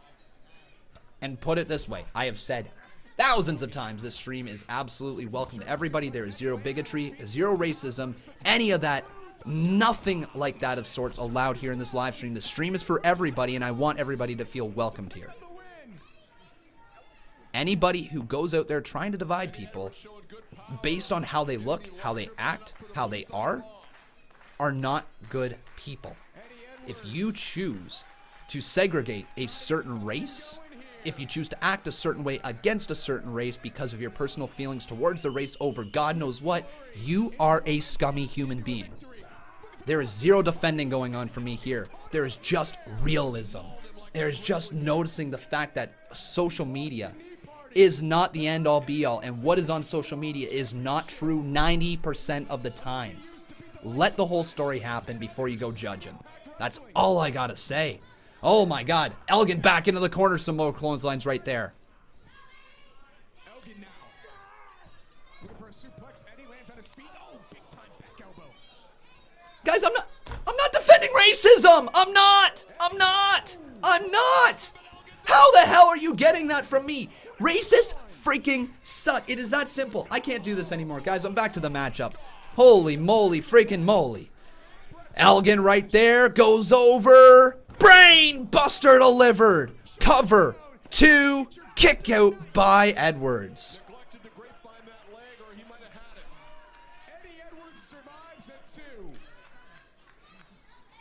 These guys are putting on a hell of a match so far, everybody. What's it going to take and who has what left in the tank? Look at the intensity in the eyes of Michael Elgin. Cool, Jackie Beth. Multiple women came out on social media. Guess what? Same tweets were put out from the other side. Let the whole fucking story develop. My God, I'm tired of being called a racist. That's ridiculous. Ridiculous. Anybody who's watched me for even remotely more than 5 seconds like you knows for a fact that I am not a racist. Come on. Ridiculous. Absolutely brutal. I'm glad you're not a fan of me anymore because guess what? I'm not a fan of you. Holy. Here's a forearm right to the face there of Elgin. Firing back there, forearm right back to the face of Edwards as he gets dropped down.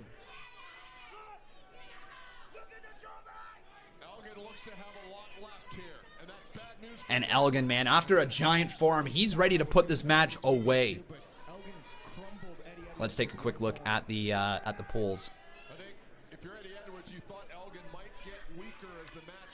So far, 54% say Elgin's going to win, 46% say Edwards. Oh, boy.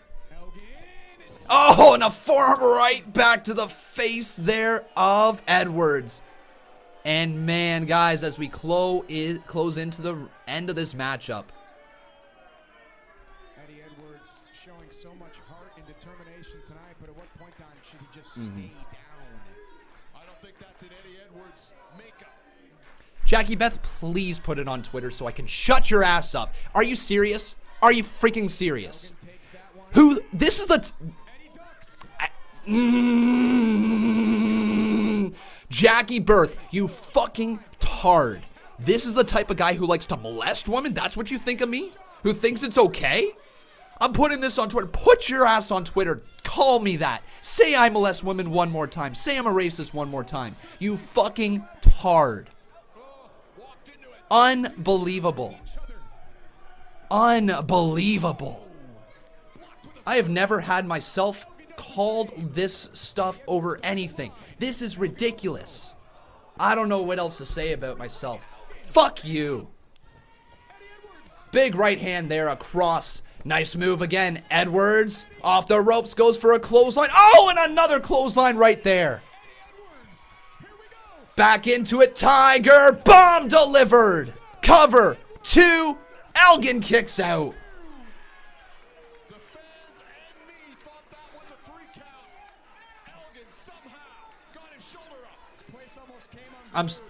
You know what, guys?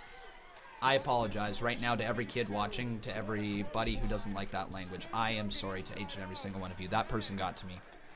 Right there, that stuff hits, it hits my heart because it is stuff that I'm so adamantly against. And I'm sorry that I just, right there, okay? I'm sorry I blew up right there for about 30 seconds. That's not how I should conduct myself on live stream. I can do better. I can be better. All right? No, I should not have done that. I'm sorry for speaking the way and defending myself like that. I do apologize. Let's get back here, okay? I should be better than that. Okay, back into the corner. Enziguri right there onto the side of the head. Step up boot right there. Super kick from Elgin. Holy crap. Hey, okay, Fabe, how you doing, buddy?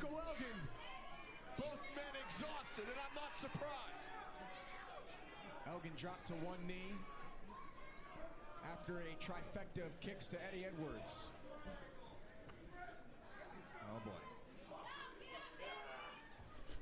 What is Michael Up there to the top rope, and it looks like Elgin's looking for a superplex here. Maybe. Edwards, is he going to do it here?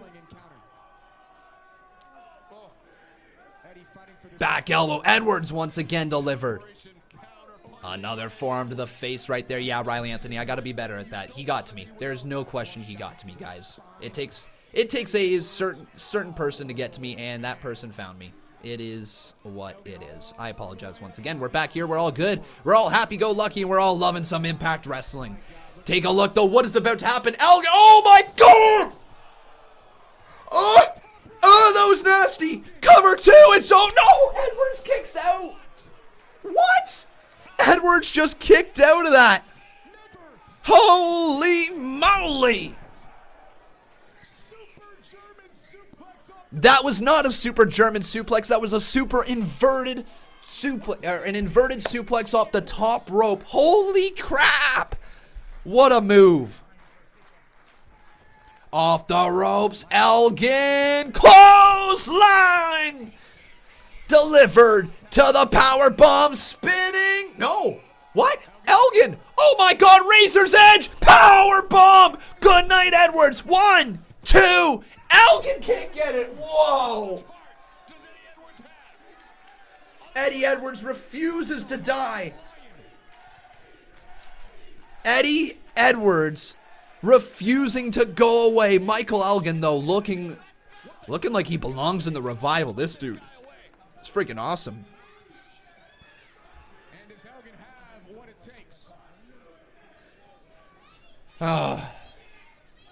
Looking for the Eddie Edwards, picks out the legs. Eddie Edwards trying to rip apart the knee. Who won the three-way? That was Taya Valkyrie. Taya Valkyrie won the three-way earlier. Going for that single-leg Boston Crab is Eddie Edwards. Looking for the single-leg crab. Oh, but Edwards can't get it turned over. Elgin gets stomped on the back of his head. Another stomp right there. And, man, Eddie Edwards, though, all reversed again, Elgin. And Elgin was able to fight free. Elgin's legs are so powerful. Yeah. Eddie Edwards for the Boston knee party for the Oh, step-up knee right there attempted on Elgin. Elgin goes through, steps down, rolls through, cross-face locked in. Edwards is in a lot of trouble. Dashmash, and will he make it? Thank you guys very much for following me over there on Twitch. I appreciate it, everybody. Welcome to the Twitch community. Great to have you up in there. But the cross-face is locked in deep. Can Edwards get to the bottom rope? Eddie Edwards, one hand hit the bottom, but oh, now his fingertips just reach the rope, forcing a break from Michael Elgin. And Elgin can't believe that he got there. Can't believe it. Power Bomb Online, thank you very much for following me as well, my friend. Welcome to the Twitch community. Remember, everybody, continue to smack a like on this video if you guys are enjoying it. Also, making sure you are subscribed to the channel. Can Michael Elgin quickly refocus and regroup? Oh, clothesline for the ages. Eddie Edwards is done. Eddie Edwards hit with the buckle bomb. Step 2. Oh, what a reversal! Eddie, 1, 2, 3! Eddie Edwards is the new Shoot Your Shot or Call Your Shot champion. Whatever it's called, Call Your Shot trophy. Eddie Edwards did it, ladies and gentlemen. Eddie Edwards. Wow.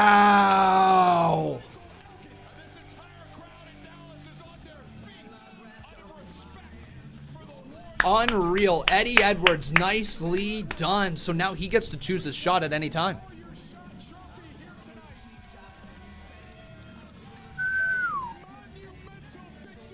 Oh, he already had the trophy? Hang on, what? I'm pretty sure, no, didn't Elgin have the trophy, or was I wrong? I don't know. Retains the trophy? I might have been wrong.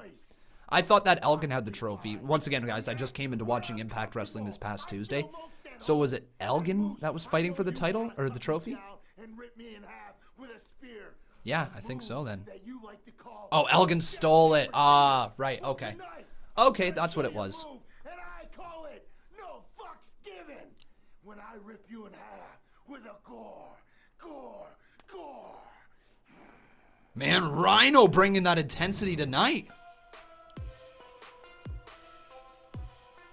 And now it's going to be Moose versus Rhino. I watched your match with RVD. It's real unfortunate you came up short. You know, a Slammiversary. Very, very interesting. See, if I could have called it, I could have gave you a couple of pointers. It's just real sad that your gore. Also, everybody, some unfortunate news here tonight regarding the tag team match. If you guys saw earlier during the program, we had, just watching this whole brawl here between Rhino and Moose. Yeah, so unfortunately we had some news that the North, their tag team title match might be in jeopardy. It was supposed to be Willie Mack and Rich Swann versus the North. And then Rich Swann got injured. And now, I don't know if it's storyline related. I don't know if it's an actual injury, right? I feel like it's probably more of a legitimate injury. This feels like it was a weird way to tell the story if it is what they were going for. So I believe it's probably a legitimate injury. Now, I don't know if that means we're going to have just another random tag team come out and fight for the titles. What we're going to have.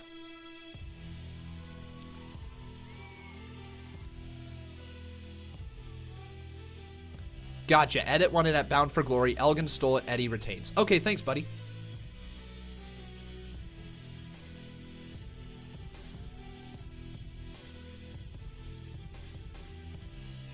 But Moose, man, he's got quite an entrance, doesn't he?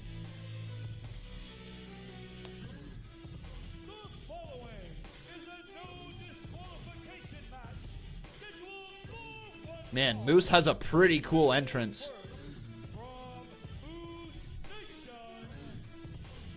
Yeah, unfortunately also, what's his name? Oh god, why am I blanking on his name? Ethan Page. He apparently has salmonella as well. Food poisoning. He's been on the pooper all day. So that could be interesting. We might see somebody poop himself tonight.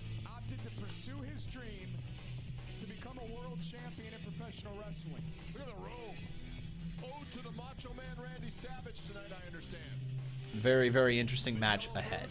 Moose versus Rhino. But now I gotta ask you guys over on twitter.com/Conman167, who do you think is going to win? But can Moose deliver the spear and defeat this man tonight? What? What? Whoa, whoa, whoa, whoa, whoa, whoa, whoa, whoa, whoa, whoa, whoa, whoa. Is this real? 112.20. Was this just posted?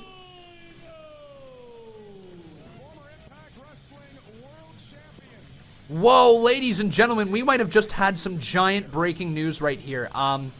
So this is from SoCalUncensored.com. Now, I don't know if this is for sure true, or I don't know if it is or isn't, okay? It was retweeted by the Wrestling Observer, meaning it was retweeted by Dave Meltzer.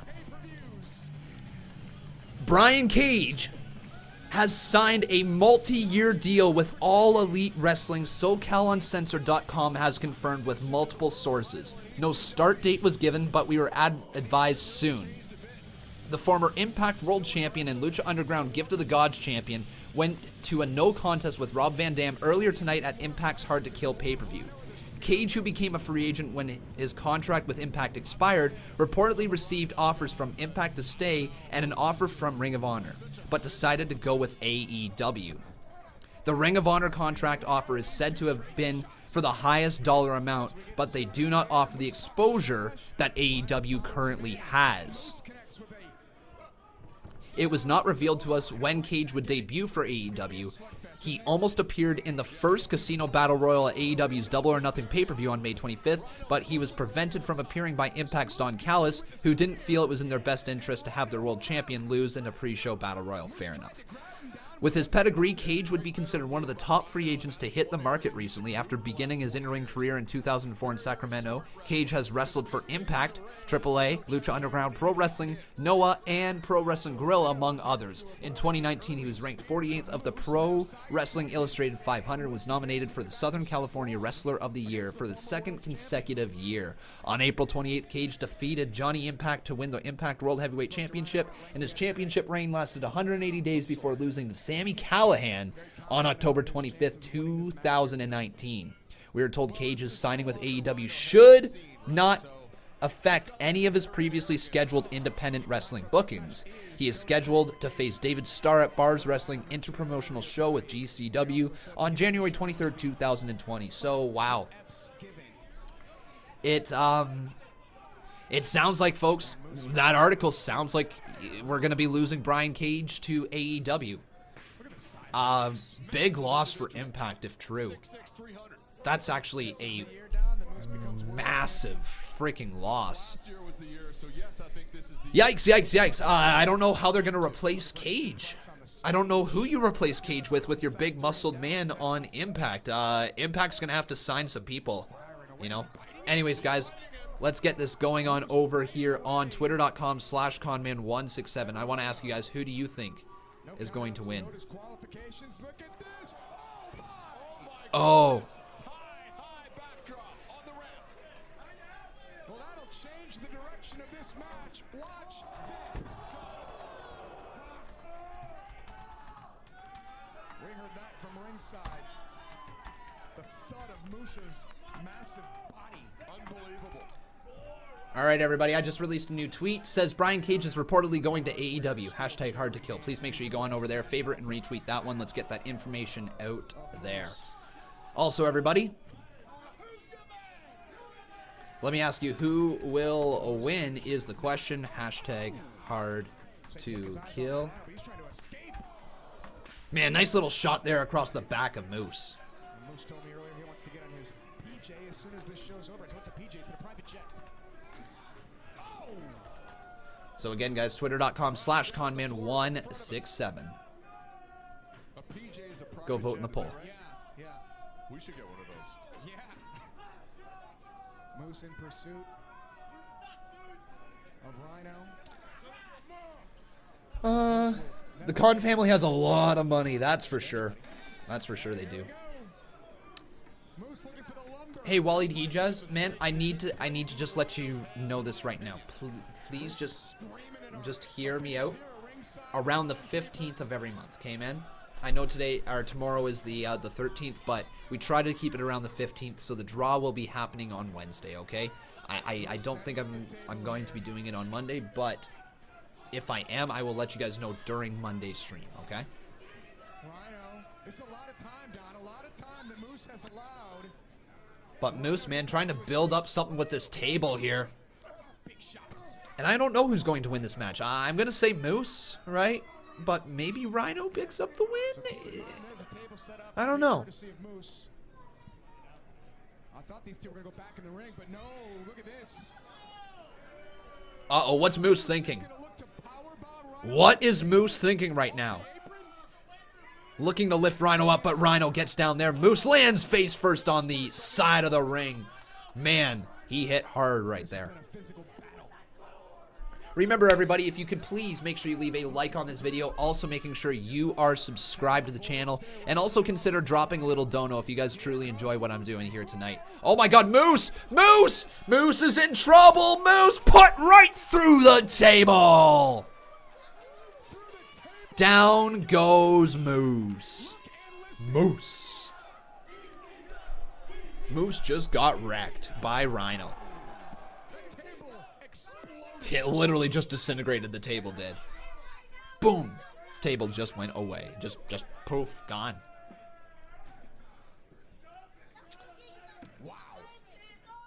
But yeah, remember everybody, if you are truly enjoying what I'm doing, please consider dropping a little super chat. Thank you guys so much for supporting the channel if you guys do. Back inside the ring, Rhino throws Moose there. Down to the cover, count of 1, count of 2, kick out by Moose. Yeah, the pay-per-view is $40. If we could just meet that here tonight, that would be greatly appreciated. That way I don't lose money from streaming tonight.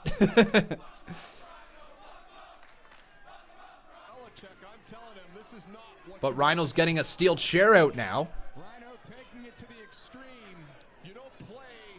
Back there in the ring, over top. Rhino throws another steel chair in the ring. What else is he looking for?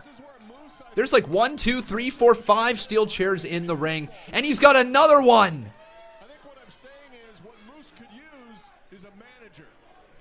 We're doing some good right now.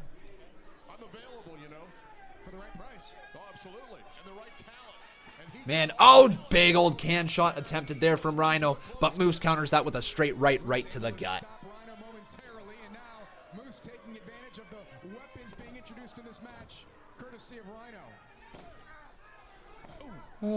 I'll have to watch the Twitch wrestling category for AEW. There you go. I mean, Moose is just not all that comfortable.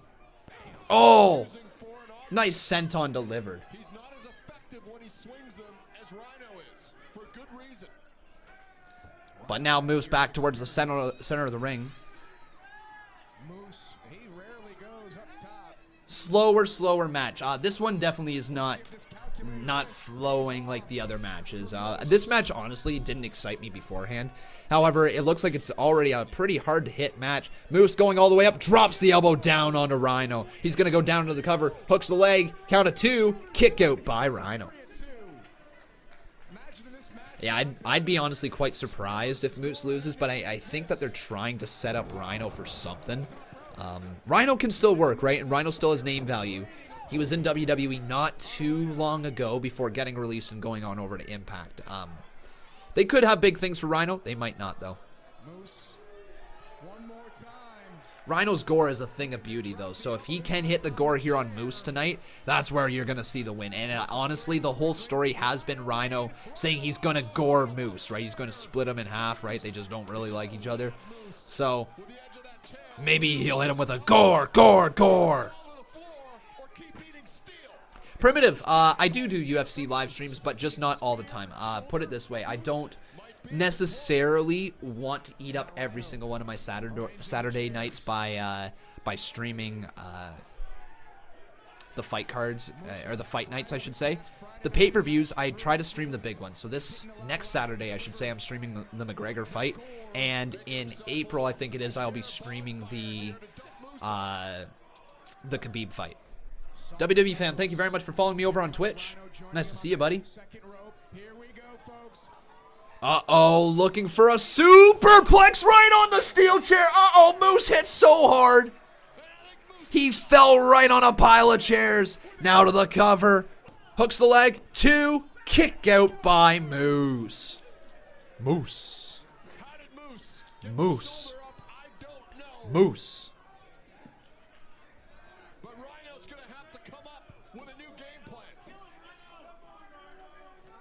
Well, tell her I say hi to Riley Anthony. Is Rhino still a congressman or whatever he was elected to be? I don't know. Actually, their Captain Fooligan, I actually don't know. Look at the carnage in the ring. As Rhino now introducing a second table into this match.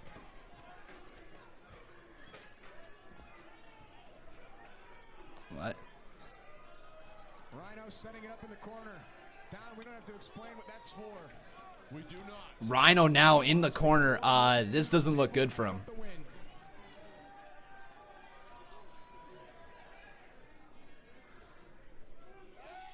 Right hand there. Here we go. And Rhino, I think he's looking for a gore. Moose knows what's coming, but can he stop it? Rhino set up in the corner. Gore! Oh, boot reversal right there from Moose. Point of the boot to the jaw by Moose. Drop kick right there to the face of Rhino. Here he comes again. And now it's Rhino who knows what's coming. One more time into the corner. Moose is running. Here he goes, but Rhino counters with a beautiful clothesline, and down goes Rhino. Here's the cover count of 2. Kick out by Moose as he stays alive in this matchup. Huge clothesline. Lariat style by Rhino. And now this crowd is feeling it. Getting behind Rhino. They want to see the gore. Rhino looking for one more gore. Is he going to go face first right through this table? I feel like there's going to be a counter, and Rhino's going to lose to Moose. Here it is. Oh! Rhino just speared the ref and Moose, but the ref took the brunt of the gore delivered on the referee, but is that enough? Moose is down through the table. Here's the cover. 1, 2, 3. It would be over, but there is no referee. Here's the ref count of 3. No! Kick out by Moose. Holy.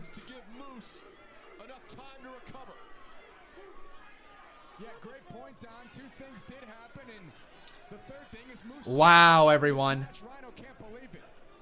Moose kicking out just in the nick of time, but he kicked out of a count of 5, basically. Whew. Maybe Rhino needs to go get another table. Rhino just flipped someone off. Who is Rhino flipping them off? Who's Rhino flipping off? Exchanging pleasantries with our fans here in Dallas.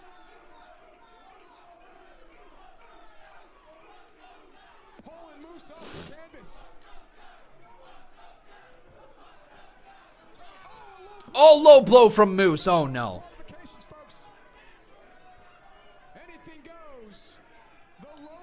And it just takes a look, or just looks like Moose is about to end this here. Is he going to end it with a gore of his own? Yes, he is! Spear from Moose. Good night to Moose wins. Yep, Moose with the win. That's the right call. That's the right call. You're not putting Rhino over Moose. You got to build Moose up even more. There you go.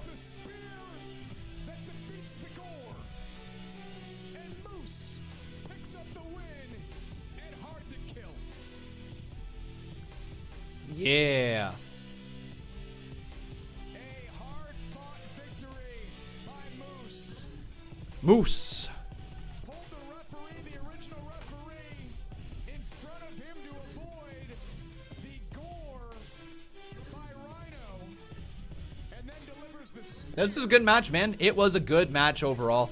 A little slow, but overall, guys, it was pretty entertaining. It had what it needed to do. Moose picks up the win. They built him up a little bit more. Yeah, it is what it is, right? That's fine. But later tonight, we are still going to get Tessa versus Sammy. That's the main event, everyone. Yeah, JTV, it's pretty obvious that you're Jackie, and it's pretty obvious you just got blocked. No, I do not molest kids. You're a weirdo for coming back in here after you got blocked, though. You must be obsessed with the stream. It is what it is, man. Have yourself a wonderful night. You got blocked. Riley Anthony says, would you know if the pay-per-view is on the Impact Wrestling Twitch channel? No, unfortunately, it's not. It is a pay-per-view, meaning that you have to pay for it.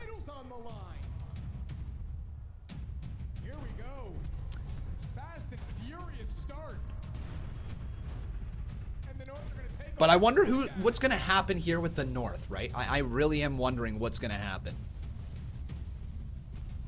if Rich Swann and Willie Mack are still able to wrestle together, right?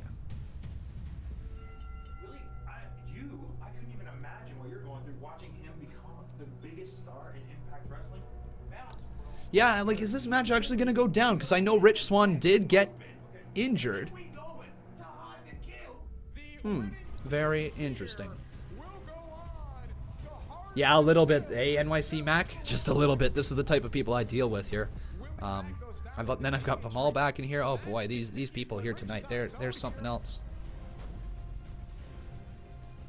Vimal, buddy, I'm sorry, Vimal. No, you've spammed about 70 different accounts, and you're saying tonight that you're gonna stop spamming. It's not what you're gonna do.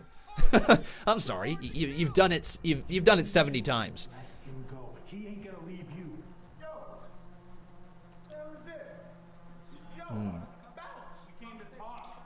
This pay-per-view is free, right? I'm not paying to watch Impact Wrestling. No, it's $40. It's a pay-per-view. That's what the term pay-per-view means, right?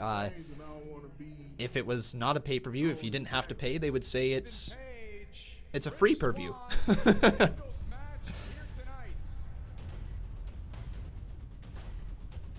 Kev L says, Rich Swann in a promo challenged Mack to fight through the injury to continue on. The irony of it all. I know, right? Maybe this is the catalyst to turning Willie Mack heel, right?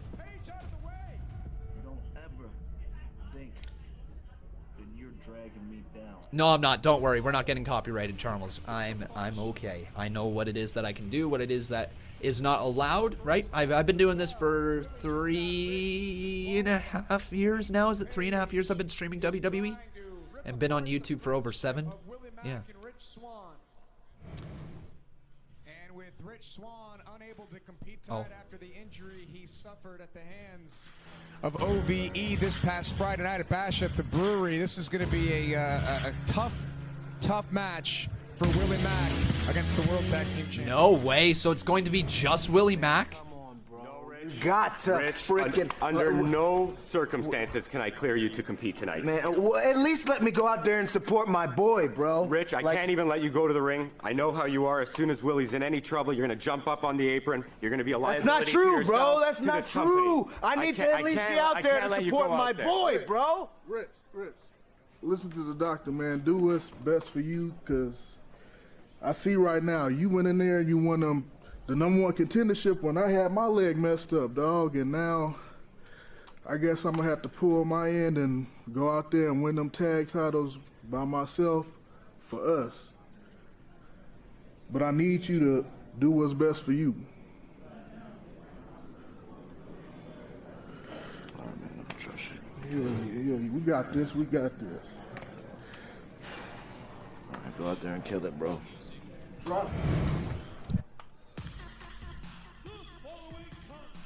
All right.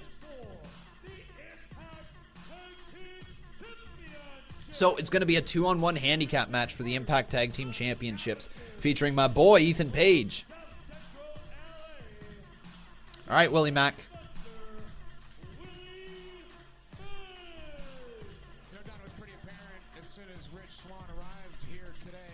The trolls are out tonight. Well, just know this, you trolls. You trolls are sad people. Put it this way, I'm going to click stop streaming at the end of this. I'm going to go out, sit on the couch with my lovely, beautiful, beautiful girlfriend. I'm going to sit there for the rest of the night. We're going to go to bed together because we live together in my very, very happy life. Why do you come in and try to project your miserableness on somebody else? That's all I gotta ask. I am sorry that you have such a tough life at home that you feel that this is your need to come into a stream and just start not only making up stuff about other people, but just saying the most outlandish things towards other people that you do not know. It is a very sad life to live, and I'm sorry that you live it. I hope your life gets better. I really do. It's just so sad. I did. I blocked them. I've just started blocking. But they're just sad. They're sad people. Good to hear, Leanne, that he's going to sleep. Put my well wishes towards him, my friend. I appreciate the $2 dono, though, Leanne. Yo, Hard to Kill is trending worldwide, though, everybody. So make sure if you are tweeting here tonight, then please make sure you use the hashtag Hard to Kill to keep the trends going. But here is Alexander. Here is Paige. This is the North, my Canadian boys.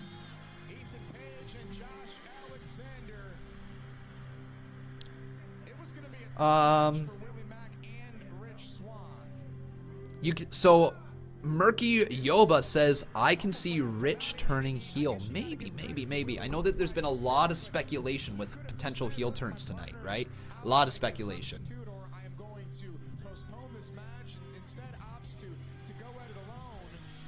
But the question is, everybody, who do you guys think is going to win this match?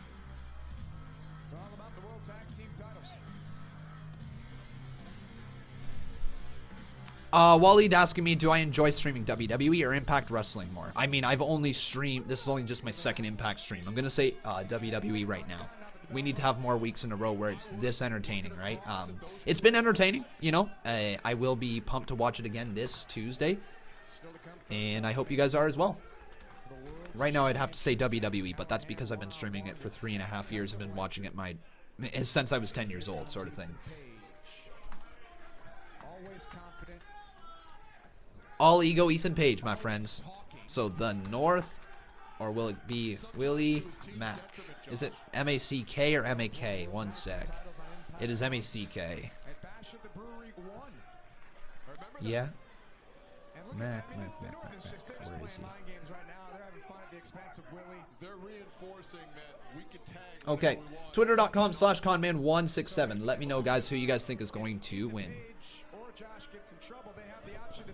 Right back behind. Some shots across the back of the head. And again, this is psychologically reinforcing. This is what's going to happen to you all night, big fella. Tonight, has this been worth my money? Yes. Yeah, I feel like this has been actually a very enjoyable show. It definitely does feel like it's a main event heavy show, right? Where it's just one of those ones where you don't want to miss the main event. But that's kind of the point, right? You're not necessarily paying the $40 for the undercard, even though it is going to be very interesting to watch, right? And you want a good undercard, but you're paying it for the main event because it's what it's called, the main event, right? That is the reason you are truly going there. That is the reason you bought the tickets or you bought the pay-per-view, to see the main event, right? So we still got that to come. I hope it delivers, regardless of your thoughts on the whole situation and all the controversy regarding it. It's going to be an entertaining as hell match. It really is. Oh, from behind, though.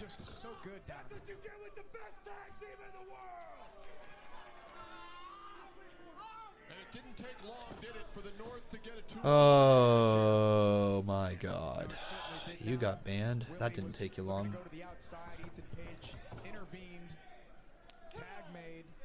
To think. Just to think. Some people seriously just come in here just to say the most ridiculous crap. You know what, guys? I'm going to be honest with you. I'm a freaking human being, too. I'm a person that has emotions, that has feelings. I'm real. Why the hell are you saying these things to me? Some of these people that are coming in. I am normally very good at ignoring it, but you guys are just... Some people tonight are just so ridiculous. And I know that this is the reaction that you're going for. But why? Why are you truly trying to upset people? What is it about you that makes that your goal? I don't know. But it's a little ridiculous here.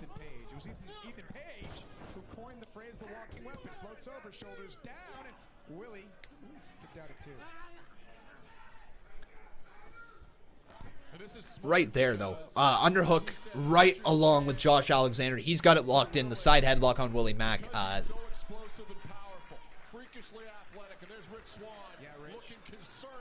Rich Swann looking onwards, though. He's really...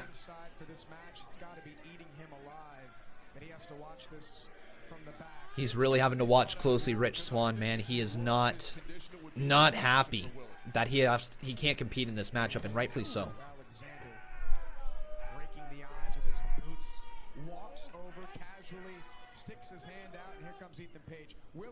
Willie Mack in a lot of trouble as Ethan Page has been tagged back in now.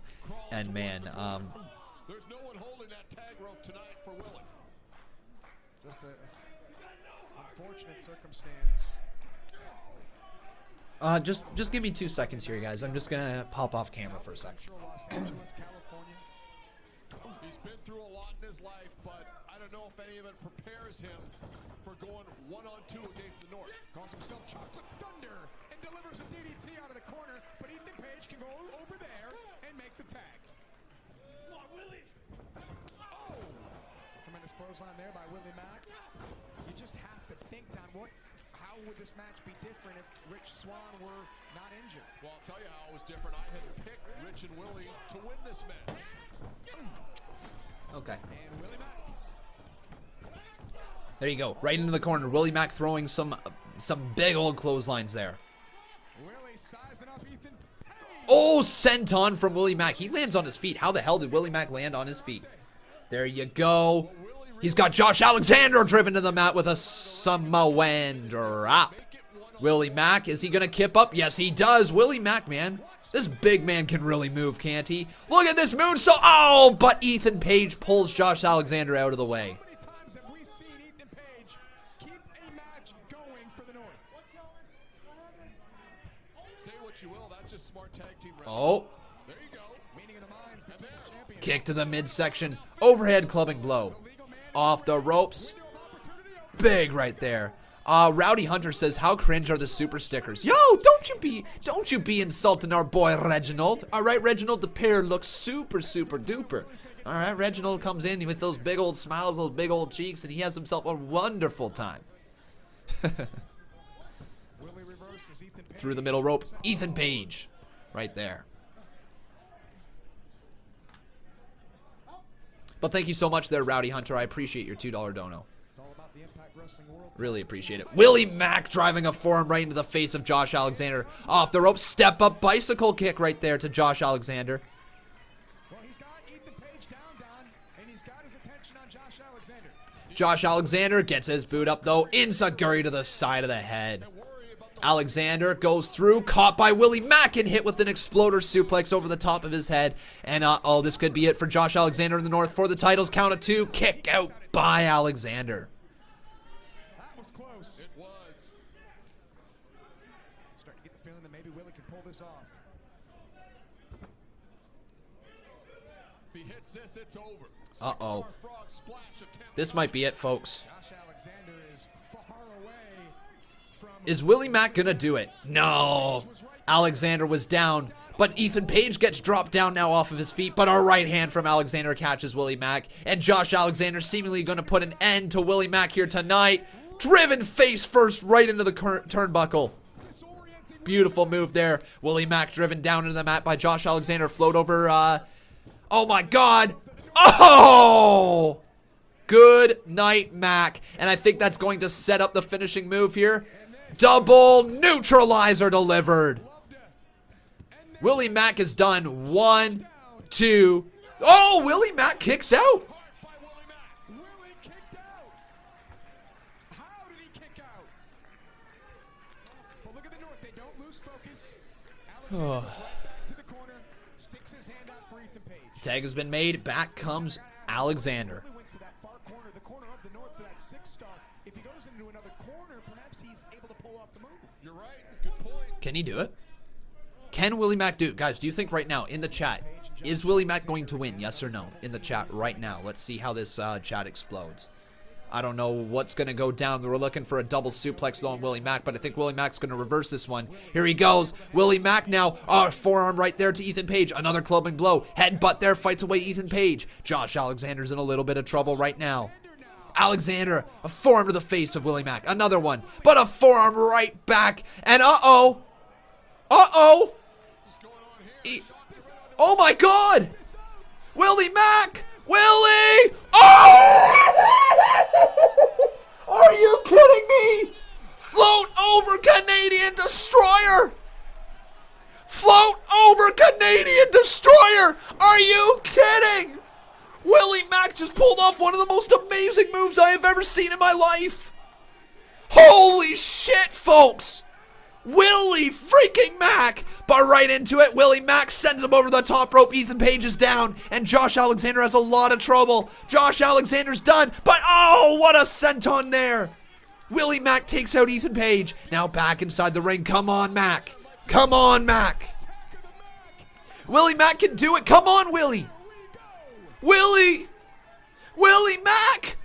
Willie! 5-star frog splash. Mack to the cover. 1, 2. Ethan Page pulls the referee out of the ring.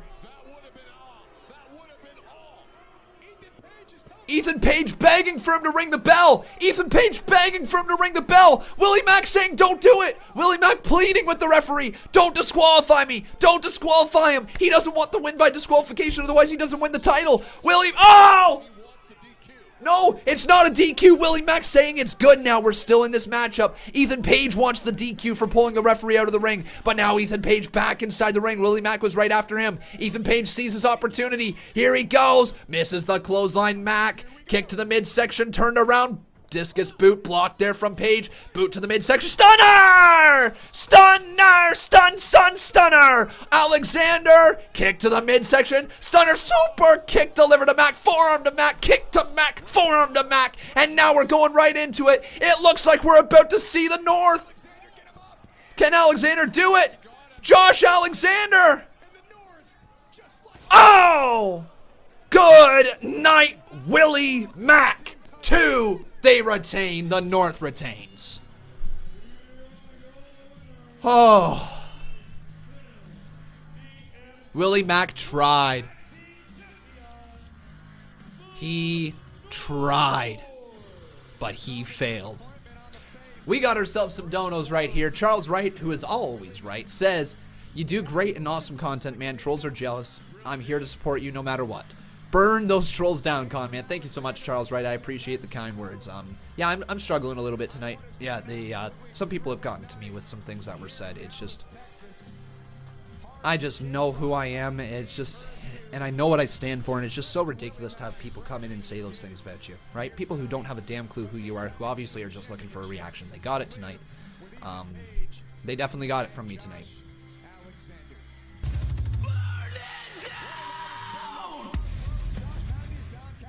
You do great and awesome content, man. Trolls are jealous. I'm here to support you no matter what. Burn those trolls down, Conman. Thank you so much once again, Charles Wright. And then we got our $2 dono from Christian Vega. Says, you're the best con, screw the haters. Well, I appreciate it, guys. Thank you so much for the kind words. But now, everyone, if you have not done so, please make sure you leave a like on this video. Also making sure you are subscribed to the channel. And if you guys are watching over there on Twitch, please make sure you drop a follow as well. We got 56 watching over there. Joe Dowd 422 says, first time on here and I really like you. Well, thanks, buddy. I really like you as well. Hopefully I can continue to entertain you, my friend. Hopefully I can. What is this?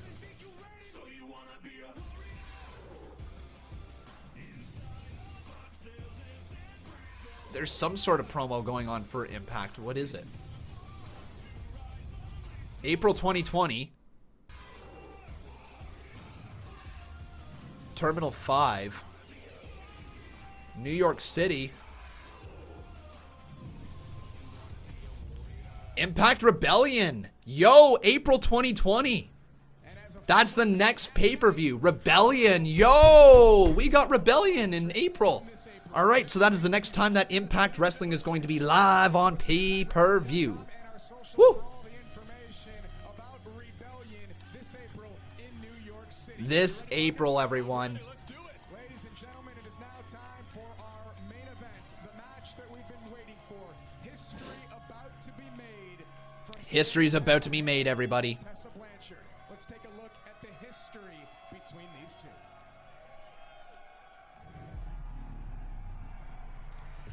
Ladies and gentlemen, we've got ourselves a new boss. His name is Christian Vega. Christian, thank you so much, my friend, for becoming the new Boss Battle Champion.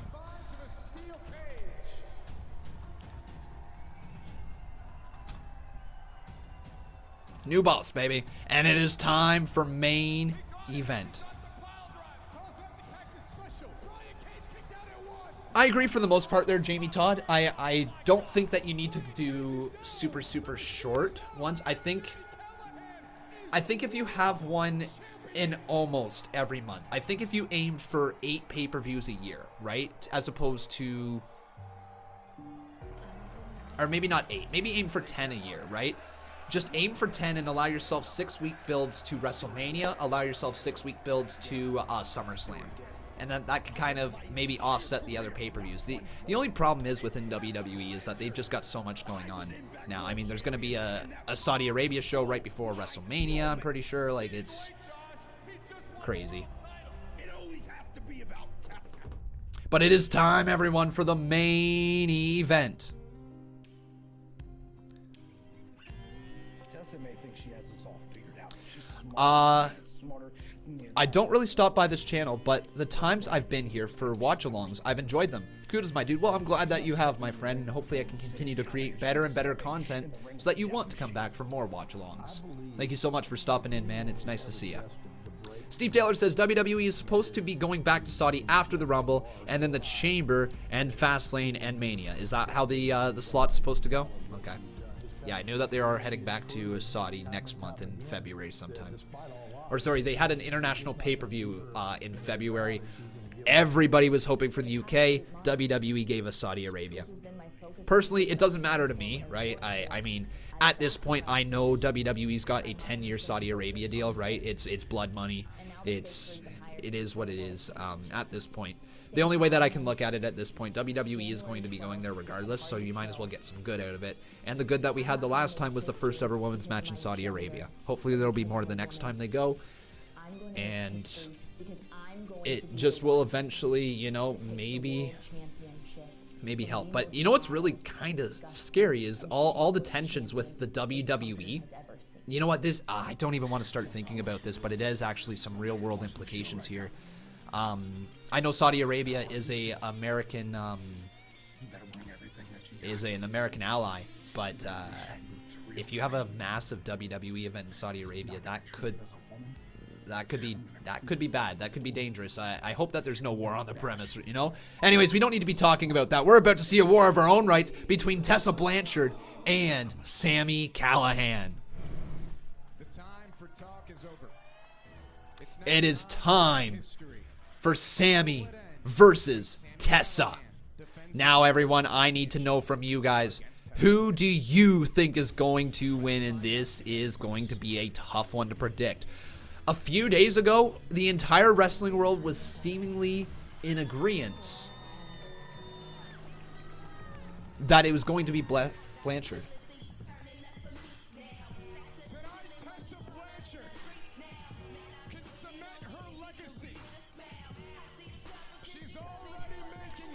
Very, very interesting, folks. Allegations. Yes, they are allegations, and until proven true, they are allegations. She has denied the allegations, so that is where we have to be at this moment, guys. All right? That's where you have to be, right?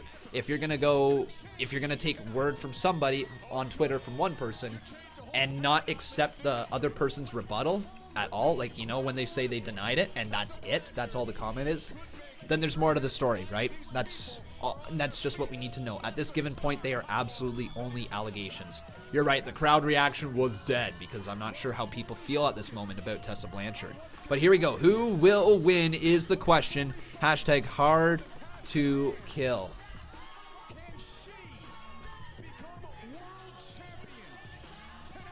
Tessa Blanchard, or will it be Sami Callihan? There you go, guys.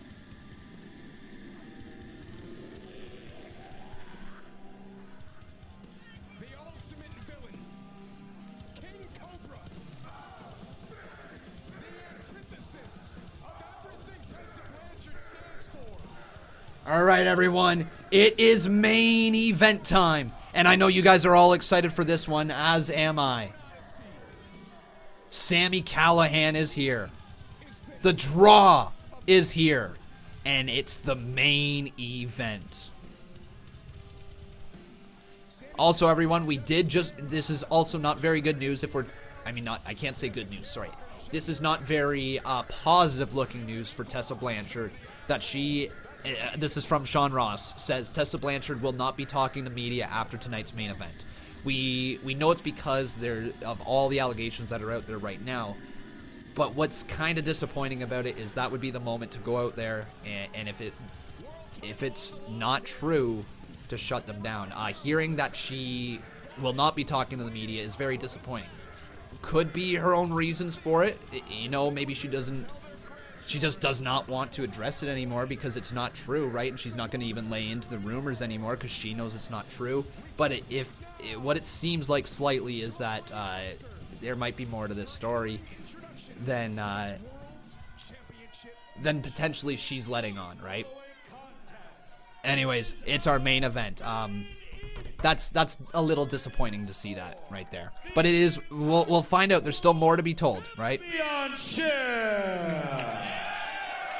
Introducing first, to my right, the challenger from Charlotte, North Carolina, Tessa Blanchard.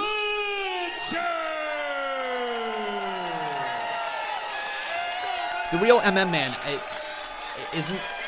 If there's a lot of reports coming out for bullying, I understand that a little bit more, right? Is there 20 reports on that racist incident? Like, is that how it is, or is there just the one tweet, right? This is where I'm trying to figure out what it is. What's the actual story? Anyways, oh, Callihan! Callihan just boots her right off the start. Sami Callihan! Thumbs up, thumbs down. Sami! Oh! Oh my God! He hit it! It's over. 1, 2. Tessa kicks out. Oh!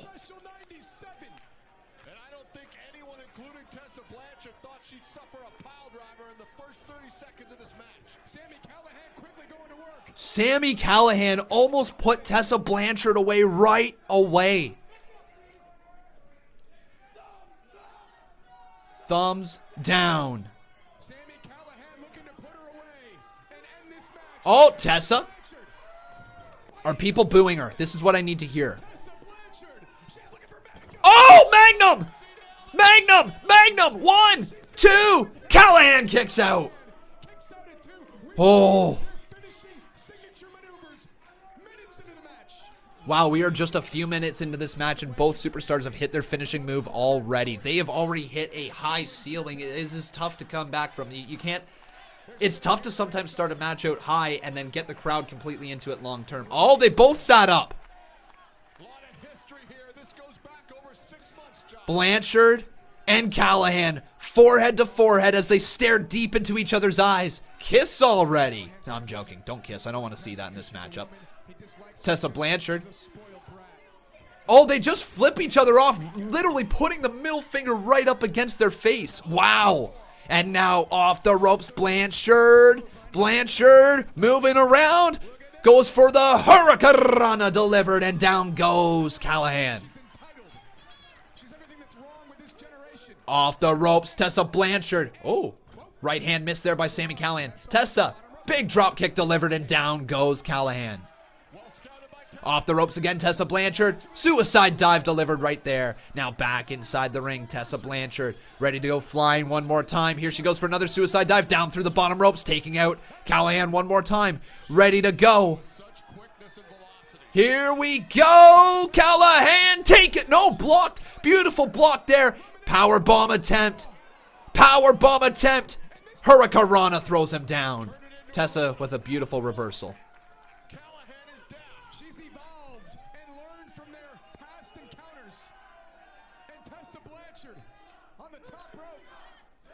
Tessa. You guys said that they were booing Tessa. I hear Tessa chants going on throughout the arena. Man, Tessa has won this crowd back over here very quickly. Tessa Blanchard.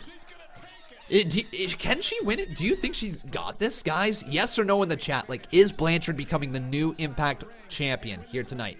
Yes or no in the chat right now.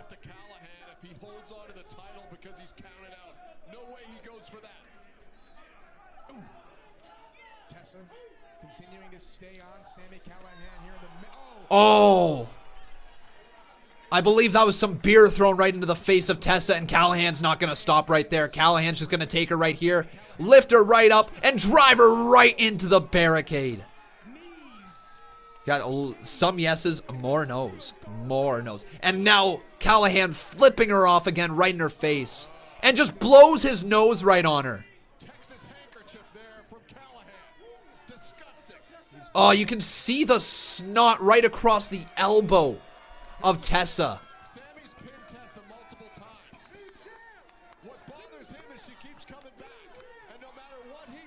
Callihan just spat up in the air, tried to catch his spit with his tongue, and it landed right in front of him.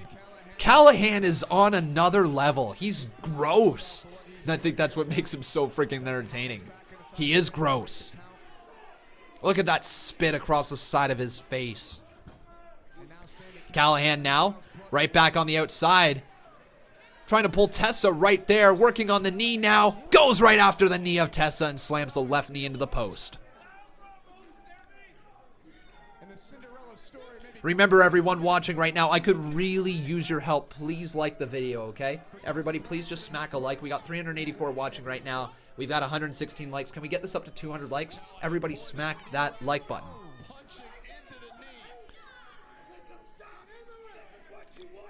Brad Ford, thank you very much for subscribing, buddy.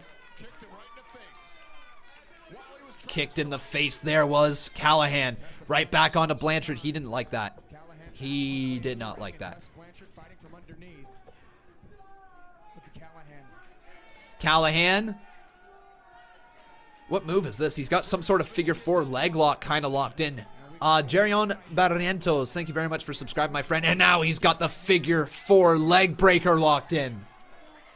It's an inverted figure four leg lock, by the way. That's what this is right now. If you guys are watching at home wondering what it is that he's got locked in. He really is one of a kind there, Colton Starman.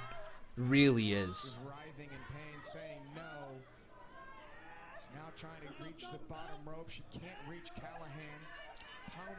Callihan. Still, oh my god, a 5-star smack right across the back of Tessa Blanchard.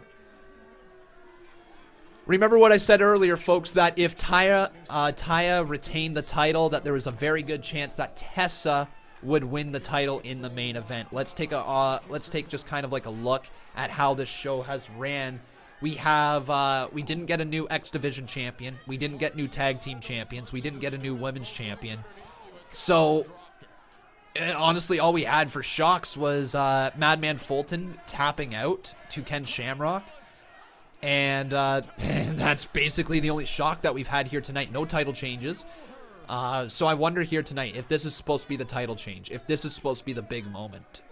And I wonder, with all of the allegations that have come out, if Impact is still going to go through with this. If they've already talked to Tessa. If it's true. If it's not, we'll find out here. We'll find out if Impact is willing to take the risk. If they do, there's an easy way to take the title right back off of her, right? Just have her lose in like 3 seconds. But, oh my god, what a bomb there from Callihan. Here's the cover. 2 kick out by Blanchard.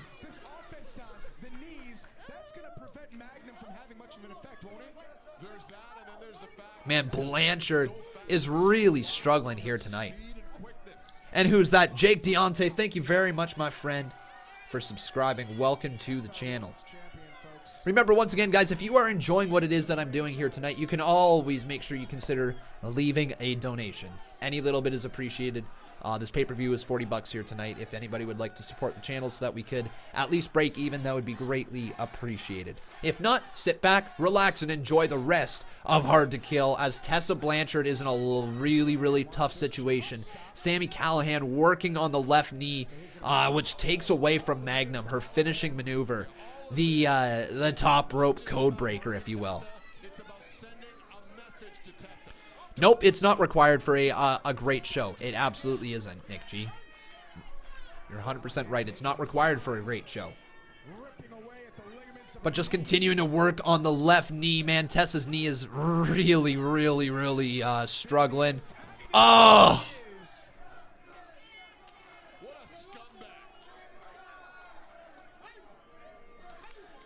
You know what? That's a fair point, Starman. I understand what you're saying. Honestly, though, from watching, here's the great thing, okay? Because I've got a different way that I can kind of look at this match. I've not been following Impact Wrestling at all, barely. Like, I've watched the occasional match here and there. I've watched the important matches. I've seen certain things unfold, but I haven't seen other than this past Tuesday, I didn't see a full episode of Impact in nearly 7 years. So, the way that I get to watch this match right here and this entire show is from a fan's perspective who understands wrestling but doesn't know the story. So I am basically being told the story by what is going on in the ring. And I'm going to say this much. Every single character has been clearly defined if they're a babyface or a heel, right? Every single one, other than in this main event because of Tessa's stuff going on. But besides that, every single character, if you didn't know what's going on with Tessa, you would know she's the babyface in this match, right? You would know Callihan's the heel. You just would know that. And you've been able to tell that all night. Willie Mack going 2-on-1 against the tag team champs, right? That was a really good story. You could follow it. Moose versus Rhino. You could tell who was the heel and who was the face. So overall, it's been a very, very enjoyable experience for me watching these stories without really knowing everything about it. Tessa hangs on to the ropes though. Right hand there, delivered right to the face again. Third right hand there, catches Callihan on the ring apron. Super kick delivered from Blanchard. Now Blanchard, she gonna put him away? Tessa goes for a senton, but it was blocked by Callihan. Callihan, power bomb through the table.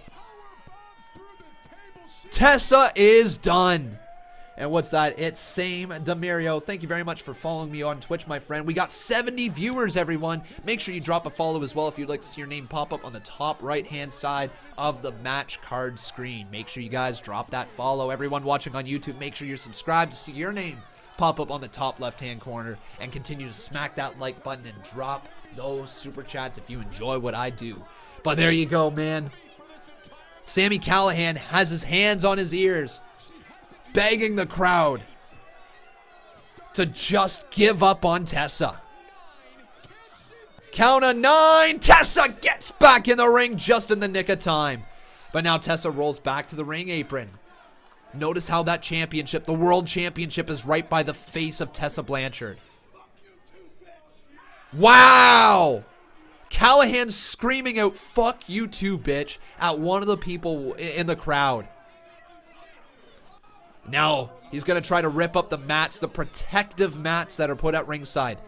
Truth and loyalty, thank you for following me, my friend. I appreciate it.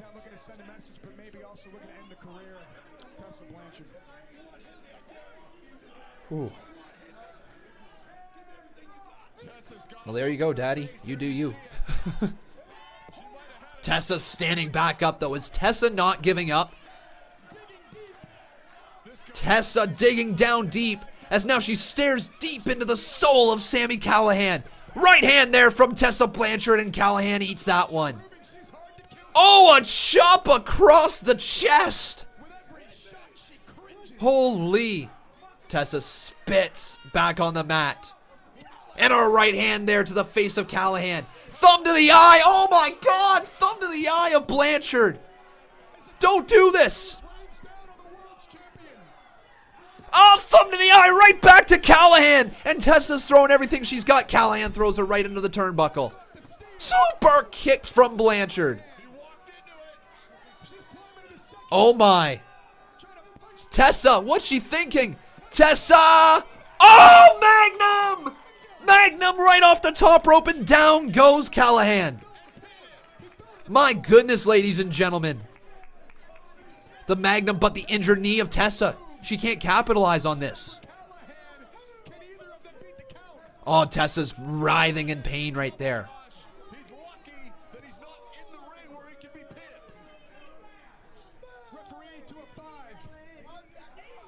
This is crazy, folks. Very good matchup right now that we are witnessing. This is living up to the main event build. Wow. Count of 8. Oh my God. Count of 9. No way. Count of 9. Tessa back inside the ring. That couldn't get any closer.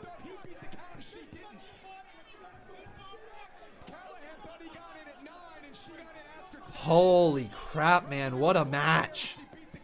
What a very, very good match. Again, regardless of everything that is going on in terms of what we are seeing on this TV here right now, this is money. Tessa versus Sami Callihan. Forehead to forehead one more time. Tessa struggling to stand up straight. Callihan.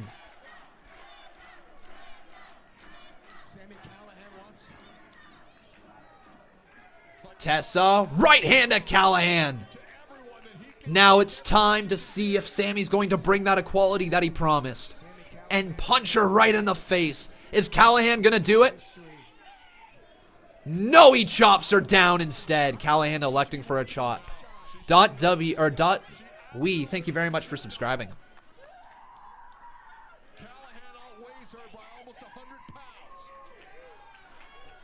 Another chop to the chest of Blanchard as she just gets destroyed, man. Oh, that had to hurt.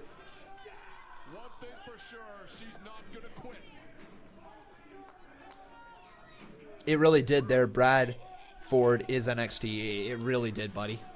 Callihan spits on his hand. Kick to the knee. What a heel move. Flips her off the ropes. Blanchard. Oh, what? Blanchard. How is she lifting Callihan all the way up? Blanchard, Samoan drop delivered. She hit the Samoan drop, and it might be over. That might be all she wrote. Tessa Blanchard. Tessa Blanchard.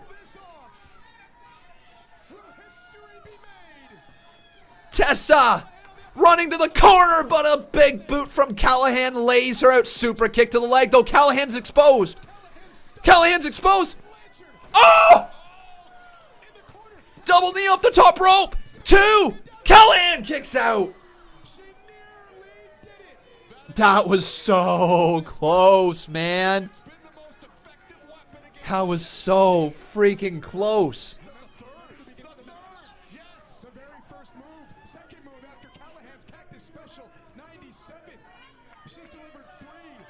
This is unbelievable, folks. Tessa Blanchard's looking like $1 million. And now she's going to look to put this match out of reach. She's going to look to hit the Magnum off the top rope. Struggling, though. She's down to one knee. Can Blanchard get it done? Tessa up. Misses the double knees, and she hurts. She got hurt there. No way. Double underhook. Oh! Shoulder breaker. Good night, Blanchard. 2. Tessa kicks out. Holy crap, man. It is building to the finish. This match is freaking incredible, guys. This match is incredible. And it's literally deadlocked right here on the polls. Deadlock. Almost 51% for Sami Callihan. 49% for Tessa Blanchard.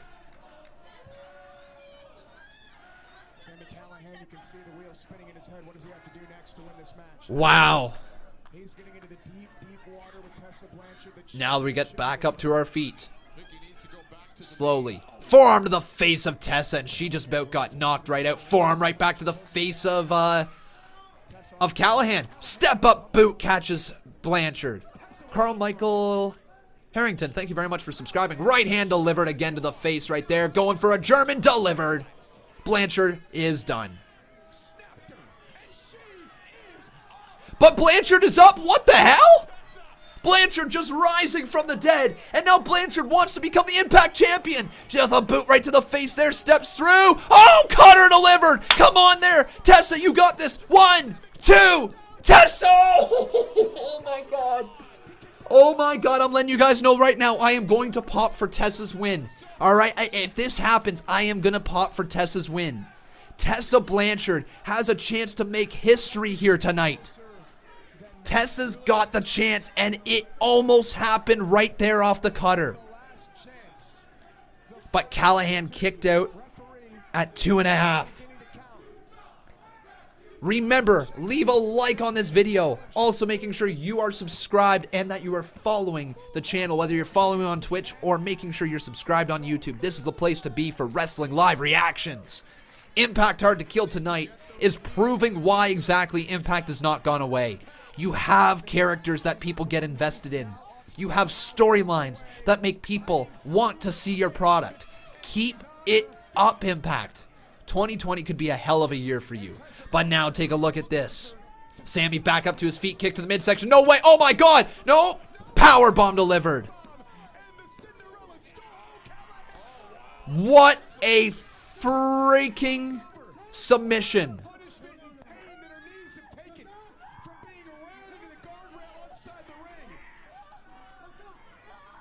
Unreal, ladies and gentlemen. Sami Callihan's got a single leg Boston Crab locked in. Nowhere to go. Just got to try to reach your bottom hand out. Or your left or right hand, whatever it is. I know your knee has so much pain, but Callihan steps through. STF now locked in. STF is locked in deep. And it looks like, folks, is it going to be over for Tessa Blanchard? Tessa, her hand hit the first time. Tessa, is she fading? Tessa, come on. Oh my God, that's two. Tessa, she got her hand. She's still in it. Tessa Blanchard refusing to go away. For a second there, that if you had WWE rules, if your hand drops, you're out. But Blanchard, oh my God, look at the torque on the hand. Blanchard about to have her arm snapped in half. Tessa gets her legs to the bottom rope. Holy.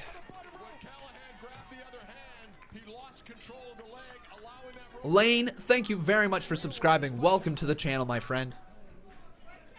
Welcome, welcome. This match is incredible. We are closing in on the final moments of Impact Hard to Kill tonight. The Impact Championship is sitting there. Sami Callihan just put his hands on it. What is Sami Callihan thinking? Sammy.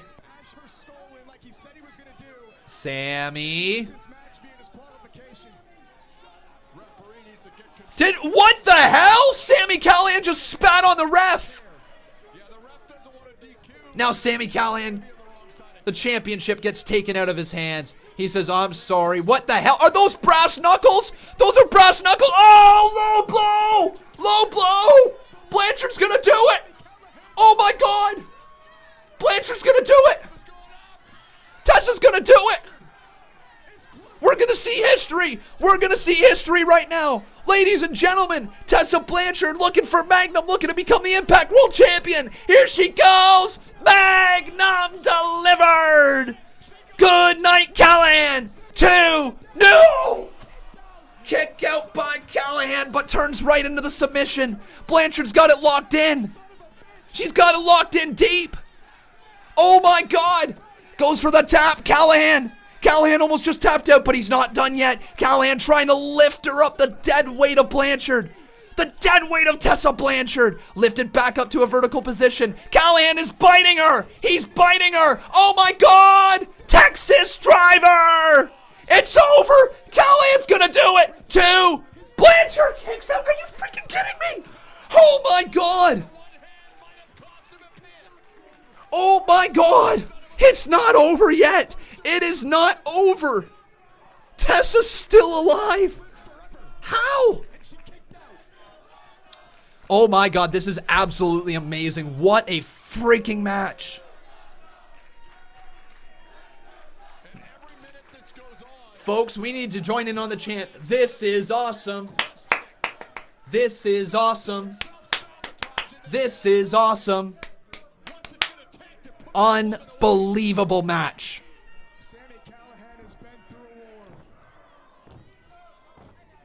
Callihan stomping on the ground saying it's over. Tessa Blanchard now.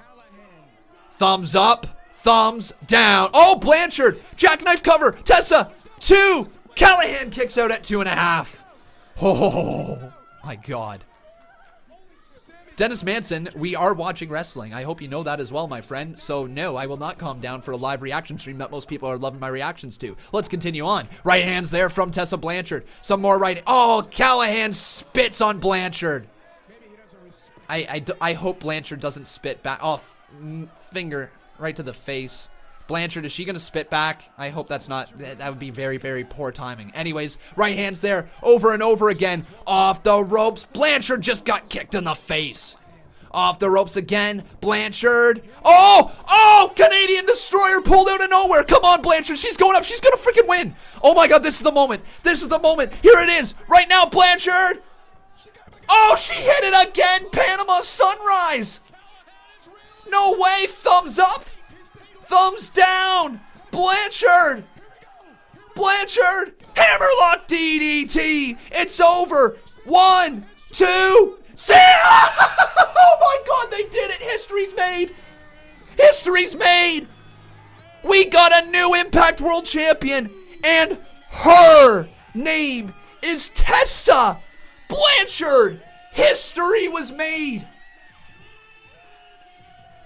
History was made.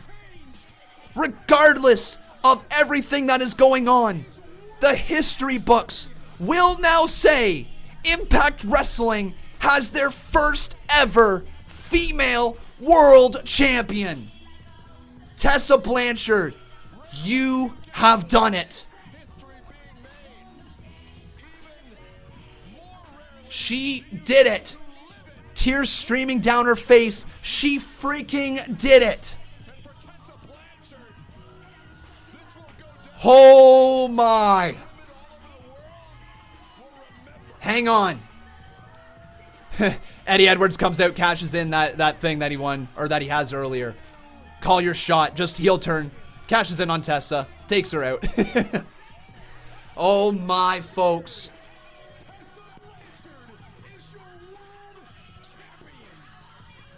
Tessa Blanchard is the world champion. And that's it. That is how we end the show. Tessa Blanchard becoming the world champion. They pulled the trigger. Unreal, ladies and gentlemen. Unreal. Whatever your thoughts are, folks, whatever your thoughts are on it, we will obviously see how this entire situation plays out with Tessa. But regardless, we have a new world champion in Impact Wrestling, and her name is Tessa Blanchard. Ladies and gentlemen, that is going to bring us to the end of the show here today. Thank you guys so very much for watching. I hope you guys did enjoy. On your way out, please make sure you leave a like on this video. Also making sure you are subscribed to the channel. That's it for us here today. Make sure you come on over to twitter.com/Conman167, and then also making sure you follow me, make sure you subscribe to my second channel, Conman Reacts, to see my reaction to Tessa winning the world title. That's it, everybody. Thank you so very much for watching. I've been Con, and I'll see you guys tomorrow night for Monday Night Raw. Till then, take care. Have yourself a wonderful night. And yeah, Tessa's the world champ.